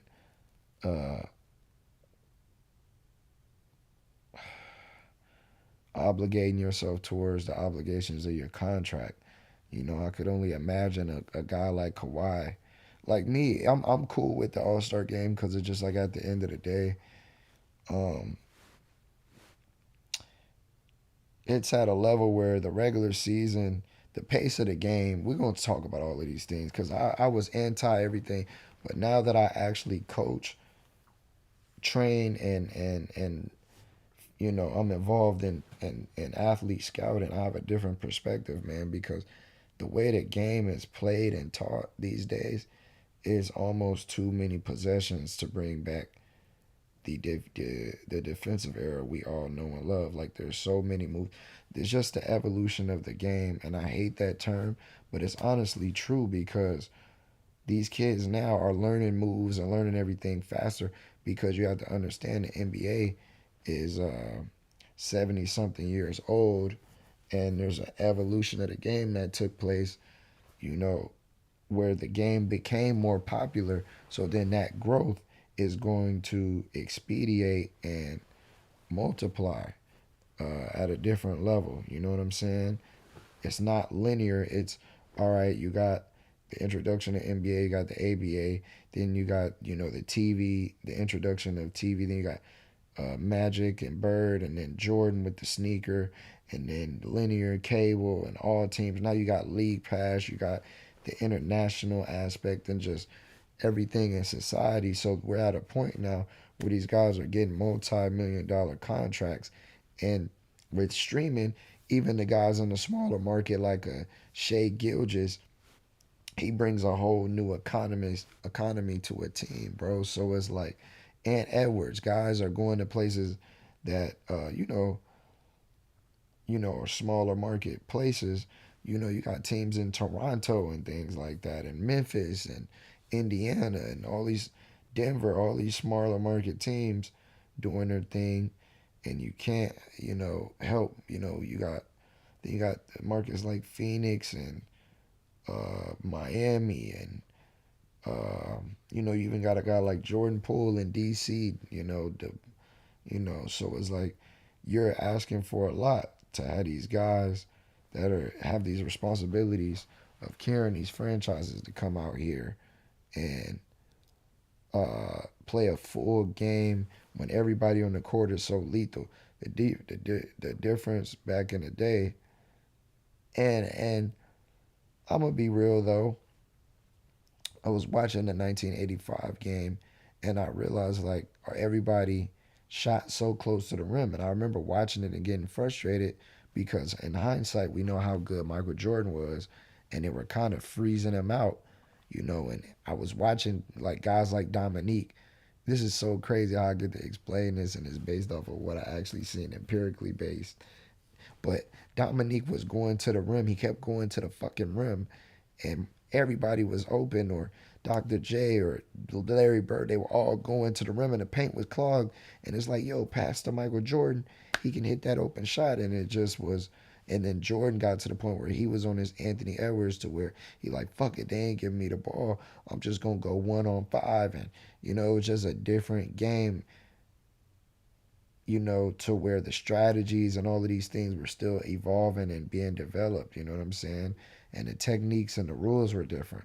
So now, obviously, guys can play way, way more defense, but, you know, like, at what expense? At the end of the day, you're asking these guys to change the way they play in the regular season for one game, you know, where it's pretty much meaningless, you know what I'm saying? And you're already going against the best guys. These guys already don't want to play 65 games, and you hear a lot of them say it's their break, you know, because we're in an era where guys are prioritizing playing deep into the off season, but they're getting so much money now. These niggas ordering Instagram models like Instacart and DoorDash, man, they fucking every night. The league isn't drug testing anymore.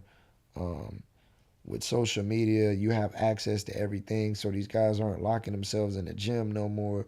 They're streaming, playing video games, getting young girls pregnant, going to the strip club, and then going to practice in the morning because, you know, that's just the culture now, and they getting paid to do so. So we'll listen to what Stephen A. got to say, but that's pretty much, you know, my beginning of my analysis on it.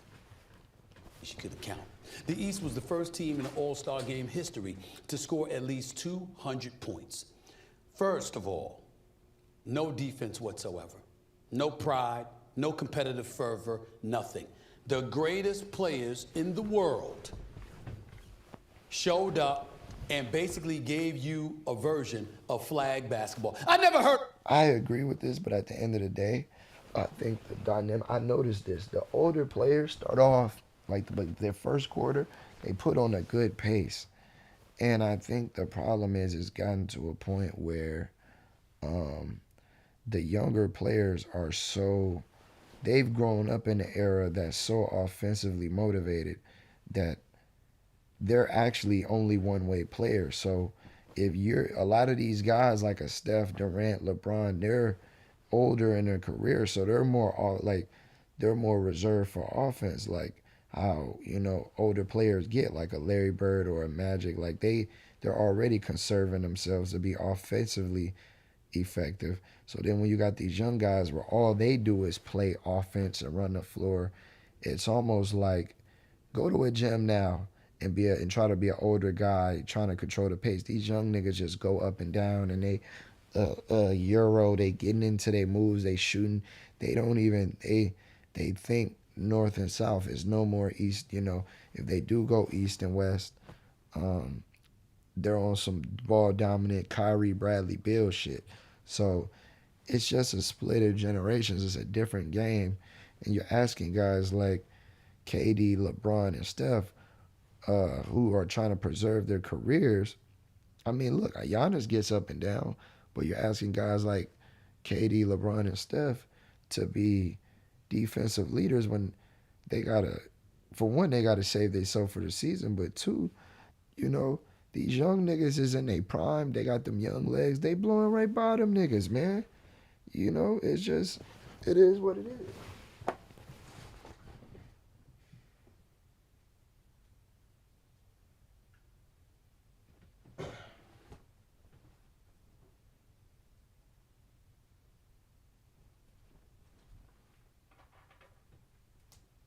We're gonna pick this up tomorrow.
Pick this up tomorrow, like I said. But I spoke my piece. Pick it up tomorrow.